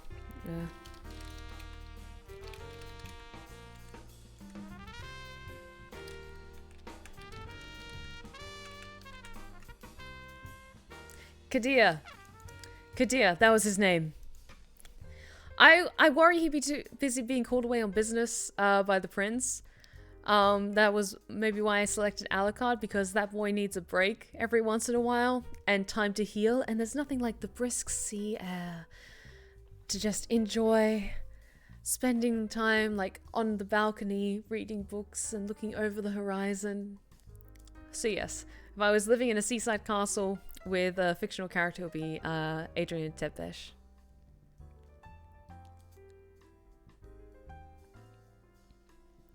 Oh, Bardens, you deserve it all. Treat yourself. You being happy makes us happy. Thank you. Like, I am trying to get better at taking care of myself and, like, enjoying life and taking some time off every once in a while. So, I promise I've got some really nice things planned for myself in the coming days. For tomorrow, on my actual birthday, I'm going out to a show in the evening. I'm gonna spend the afternoon probably around London. I may or may not have like treated myself with getting my hair done at my salon today. So I promise I'm taking care of myself, and I will get better at taking care of myself. So thank you so much, guys. I promise all of these bits, all these subscriptions are being used responsibly. And Hayden, please don't feel pressured. Like, you contribute so much and you help me in so many ways across different platforms. So please don't feel pressured to send bits or like renew subscriptions if you're not able to, okay? Like, your financial responsibility makes me happy, okay, guys? Alright, let me just catch up with chat.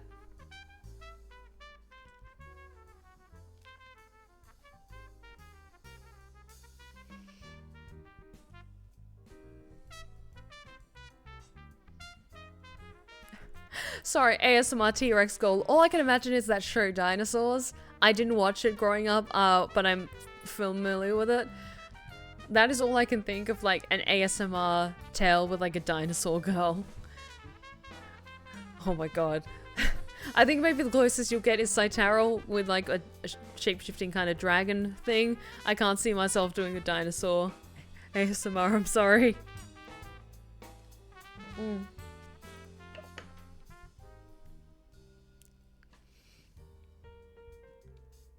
This chat and channel is such a focus of goodwill, kindness, and laughter. Do not diminish your own importance for being its focus. Like, Salvaholder, thank you. That really does mean a lot to me, because I really try my best to lead by example, and like, as the figurehead of this community and the Seraph stories and all that, like, I just try to cultivate a community that's welcoming to newcomers and feels comfortable and fun and like a real sense of community. And there's aspects that are going to be far from perfect, and on occasion we might butt heads a little bit, but I'll always try my best to just lead my example the best I can.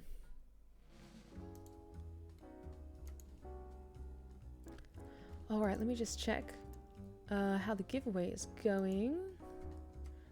Guys, we have less than a minute left on the giveaway, so if you have not joined the giveaway yet and you are a follower, please type !giveaway in order to join to be in the running to win a Steam key for Resident Evil Village. I think most everyone has joined by this point, but less than 30 seconds left, so if you have not joined, please do so. Because we are starting to get towards the end of this evening. Was there any last questions that anyone wanted to ask me this evening? I'll only have a few more minutes, and then we will draw the winner of the giveaway and wrap things up for the night.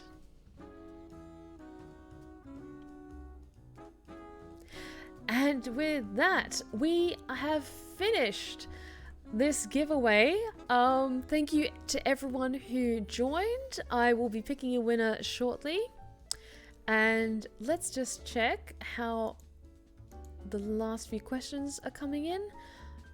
Okay, question from Hayden. What's next for the Seraph stories? Any sneak peeks?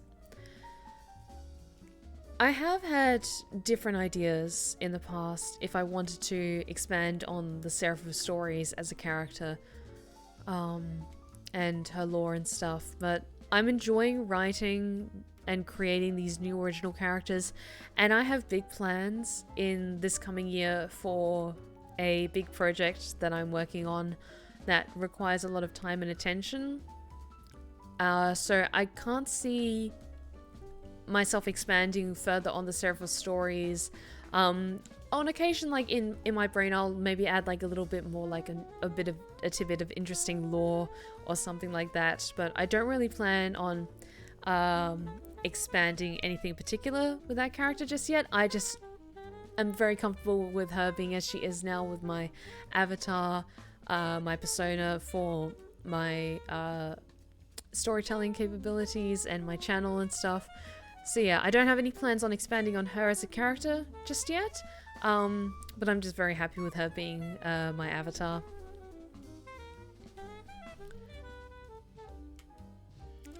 Or just more just you and your channel and general stuff.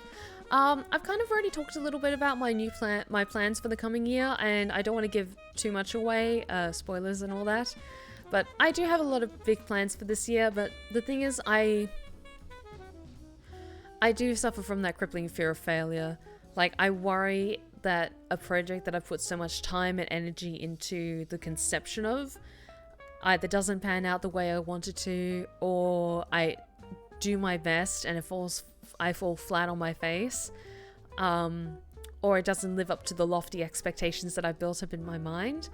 So I really do need that push to be like, okay, we need to do this, and we need to do this now. Like, you've done all the work you need to do. You just need to press the go button. But it's something that what I've been working on. It is a commitment, and it's an ongoing thing. So I just need to make sure that I have the time to work it into my schedule. and then just see how things go from there. But I do have plans. I do have big plans for the future, and I cannot wait to show them to you when the time is ready. But thank you so much for your question, Hayden. And next question comes from Segacia. Apologies if I mispronounced that. Strange question. What makes the medium of ASMR so intriguing / fun for you to do? I might be in the minority that actually doesn't like listening to ASMRs and follow you mainly for your narrations and live streams. It got lost in the chat, it seemed, so repeating. Sorry that I didn't pick that up earlier, but thank you so much for asking that again now. It's interesting, because with ASMR, it's very much a person-to-person thing. Some people really enjoy it, others can't stand it. I'm particular about the ASMR that I personally enjoy. The stuff that I enjoy is usually similar to the stuff that I create, in that it isn't the very, for lack of a better word, very up close to microphone. I won't do that again, but you know what I mean, like lip smacking, very kind of close, like almost in your brain sort of ASMR. That doesn't do it for me. Whereas I like kind of switching my brain off and going on a little bit of an adventure for like 15 minutes. So that's the kind of ASMR I enjoy. I dabbled in it originally because I thought it'd be an interesting idea to like maybe try, because when I first wrote The Castle of Blue Roses, it was because I saw like this ASMR thing. There were people that I followed that I really enjoyed the content of that were doing ASMR, and it was like, okay, it's like original stories, but it's like listener interactive, and I get to like experiment a bit with like audio production. And so then I just kind of like tried it out, and then it just kept spiraling from there. And I just kept having so much fun with it and coming up with new characters, and seeing people's response to it was a huge boost of just like, they really like my stories, and they really like the characters that I make.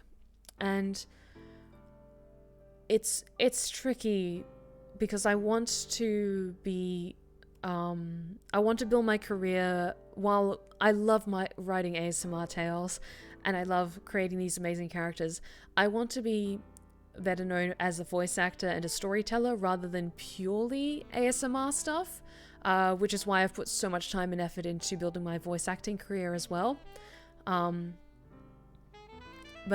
with ASMR, it's a very fine line for some, because for at least the ASMR that I create and that I've noticed that is created in the community, it's very intimate experience. And I'm not talking about like 18 plus content.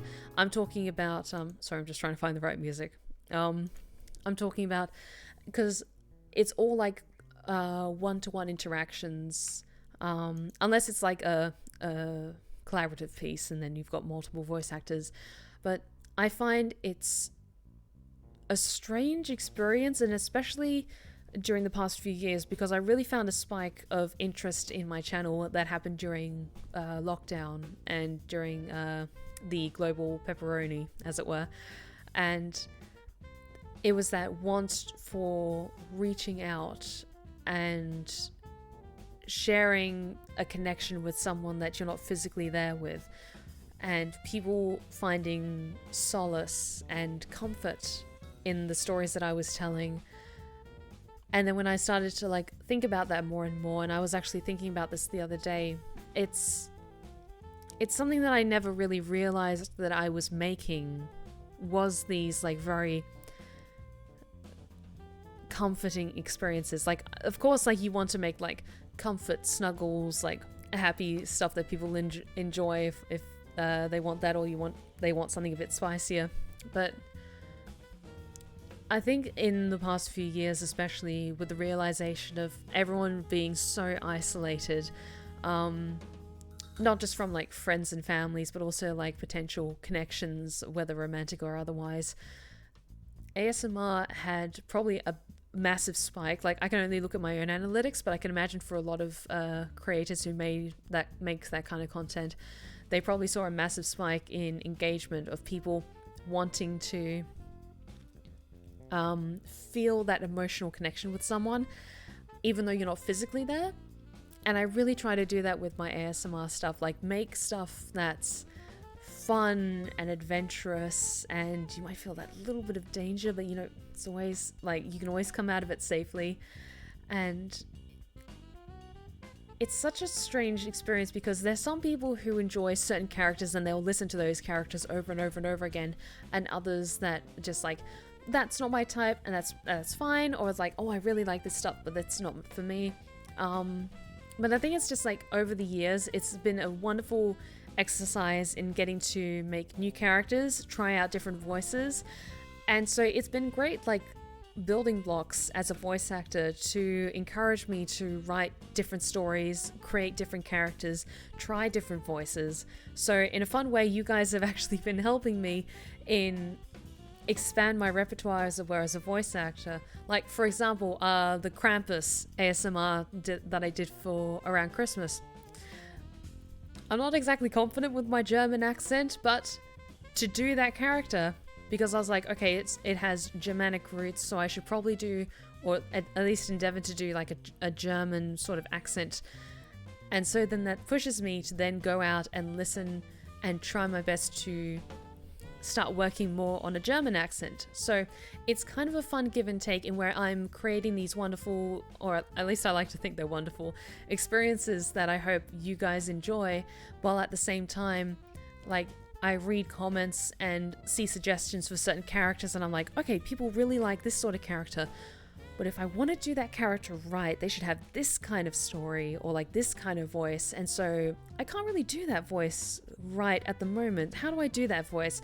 And so then it's like a fun give and take where I grow as a voice actor and you helped me to grow with like views and subscriptions and all that. But yeah, it's just it's amazing, like fun thing that I've grown over the years, and at some point there will more than likely be a time where I will slowly like fade out of doing ASMR. That, don't worry guys, it's not going to happen like tomorrow. It won't happen for a long time, but it's a wonderful experience of getting to understand my capabilities as a voice actor and experience telling new stories and finding new voices and exploring different parts of myself. Like, there's been some stories that have been very therapeutic or calming or even like a bit cathartic for me to write.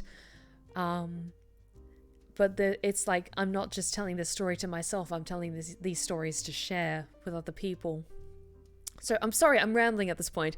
But I completely get that ASMR isn't for everyone, but it's just been this strange, like, growing experience and seeing what resonates with other people. And then in turn, building on that, seeing what people like, and then encouraging me to do better and better and better. So, thank you, Segagia, is that correct? Segagia, for your question. And I'm sorry if I was rambling at some point, but I just, like, once that snowball got going, I couldn't stop.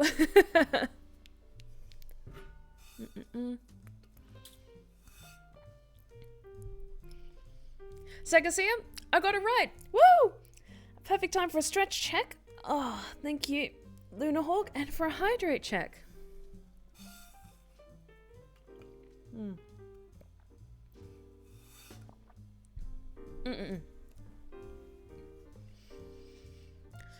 Alrighty, I will just say, guys, this is probably a good point where I'm going to close out questions. So no more questions for this evening. I'm just going to work my way through chat and answer any ones that I still have not answered or addressed yet. We did have a question from Shadowfang. Any new going on story/tales aside from one-shots? Just because I answered this question earlier in the live stream, so I'll keep this a little bit shorter. I am planning on wrapping up Tangled in the Monstrous Wilds this year. There's probably only a couple more chapters left on that before probably wrapping up that story. I'm more than likely going to be writing a sequel for Mimi / the Vampire Biker and expanding on the world and setting of Duskgate.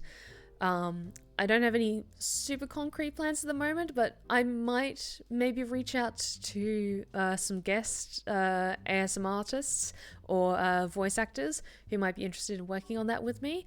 So yeah, those are kind of my main projects at the moment. Of course, I would want to work on previous projects I've done that need to be reimagined in some ways, but I'm just going at that at my own pace because that's a bit tricky. That territory is a little bit tricky for me, but yes, I have awesome plans for the coming year. Thank you so much for your question, Shadowfang.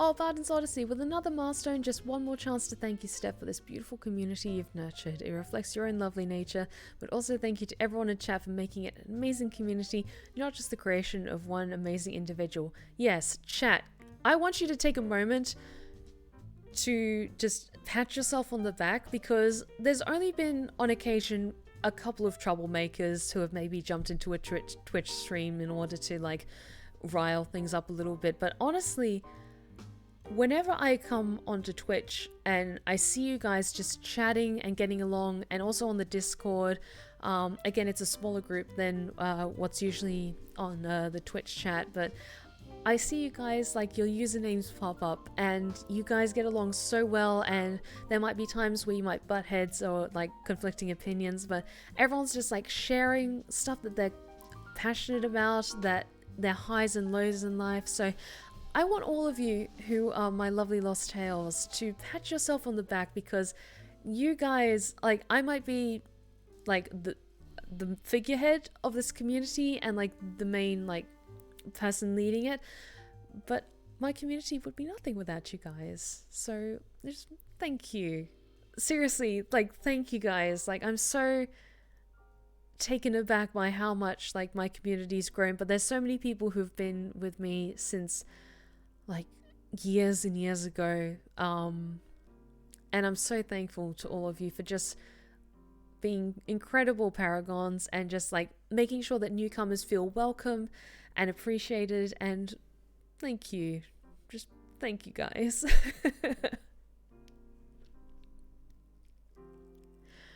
Oh, thank you guys. Segazia, the video with Glasha was a awakening though, but the medium is most definitely not my style, might just be my neurodivergence, and that is totally fine. Again, ASMR isn't for everyone. Sometimes the content in my videos isn't for everyone, which is why I always put content warnings, especially if I'm dipping into spicier territory, but that is totally fine. If you enjoy other aspects of the content I create, then that is fucking awesome. Like, please don't feel pressured to like enjoy everything that I do. It's all good.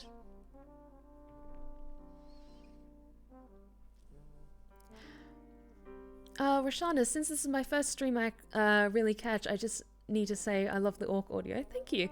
I have high quality standards, so the excitement I felt when you make an orc RP was enormous. It's like you understood so perfectly what people love about orcs. I know I'm going to listen to that one a lot. Thank you so much. Like, I tried really hard to like make it fun, but also like playful, and like that a good orc atmosphere without being like, let's say, tribal for lack of a better word, but just like fun. And she's got spunk and she slaps you on the ass. Like, oh fuck yes, but thank you so much. That really does mean a lot to me.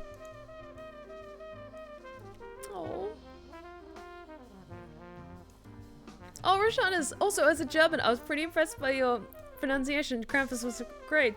Oh, dankeschön. Thank you so much. I definitely need to work on my German accent though. Like, there's a lot of accents I need to work on a bit more, but thank you so very much. It really does mean a lot to me.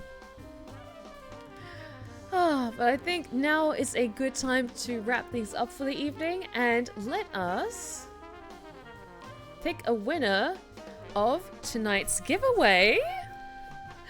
Oh, I'm very excited. So, the winner of tonight's giveaway for the Steam key of Resident Evil Village is Arc Author. Congratulations! Are you in chat at the moment? You should be. Yes, yes, yes. Awesome. Congratulations, Arc Author, for being the incredible winner. Sorry, 1 second. I just want to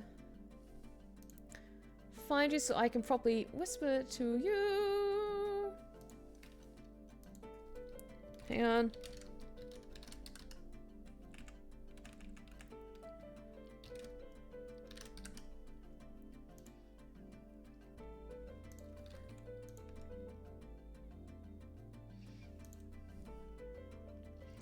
Oh, but congratulations, Arc Author. Hang on. I just want to make sure that I'm sending it to the right person.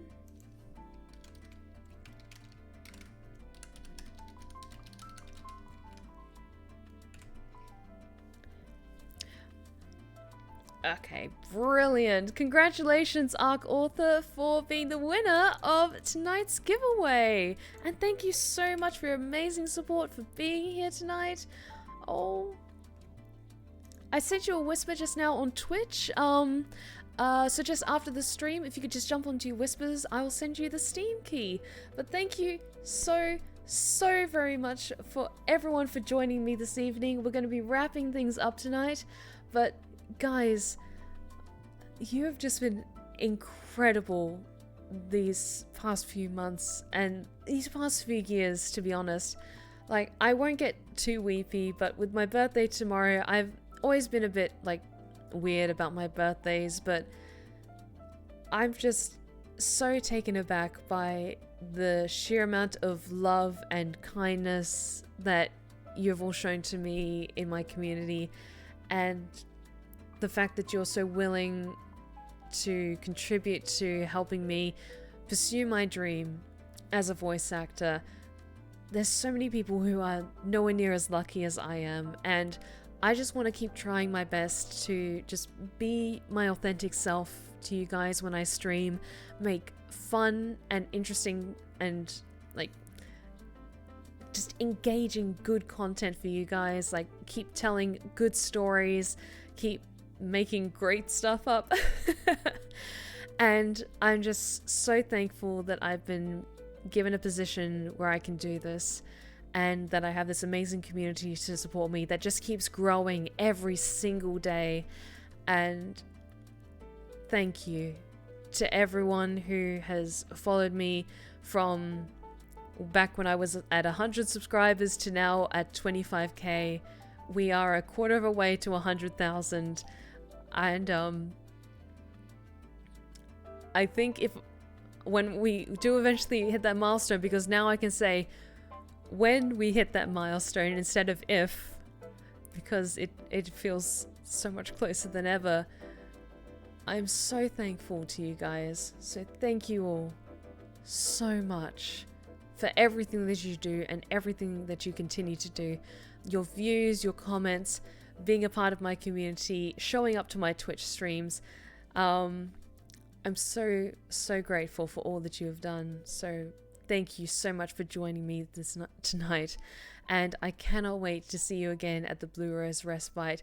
We will be wrapping things up now, and I'll leave you guys to enjoy the rest of your weekend. But if you've been lurking in the shadows and you like what you've seen so far, please consider following. We would love to have you back at the Blue Rose Respite. You are welcome anytime. And be sure to check out my socials in the chat right here. Be sure to follow my Twitter for important updates and other fun shenanigans.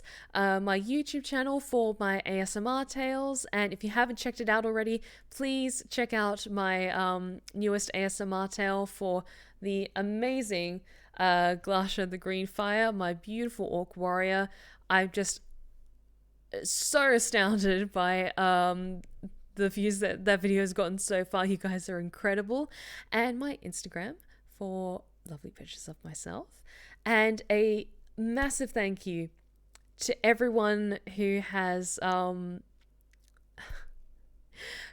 been so incredibly generous tonight, like, and sending the birthday wishes. I am turning 31 tomorrow, and I I won't bring things down, but because I talked a little bit about it last year, but I really didn't think I'd get this far. I didn't think I'd get to see 30 or 31, and now like the future just looks brighter and brighter, and I just keep working hard and keep writing stories and pursuing my dreams, and it's thanks to you guys, my incredible archive of lovely lost tales that just keeps helping me pick myself up when I get beat down, that essentially bombard me with messages to tell me to take a fucking break every once in a while. But thank you all so much for the beautiful birthday wishes, for the gifted subscriptions to help my archive grow, the bit drops, the donations, like everything. Thank you so much, guys. I really, really appreciate it. And I hope you all have a fantastic week ahead. Let us see who's currently streaming and let's give them some love, shall we? You know what? I want you guys to go send Edward Bosco some love. He is an incredibly talented voice actor. I would love to work with him one day. So please give him so much love from the Blue Rose Respite. Keep the good vibes going. And I cannot wait to see you again at the Blue Rose Respite for next Friday, where we will be continuing Dragon Age Inquisition, and the following Sunday where we will be continuing Witchwood. But thank you so much. Arc Author, if you could just check your whispers, and we will be sure to send that Steam key to you. If you could just respond to the message I just sent. And yes, thank you all so very much for joining me tonight. And remember, take care of yourselves, take care of each other, and as always, stay wicked and wonderful. Good night, guys.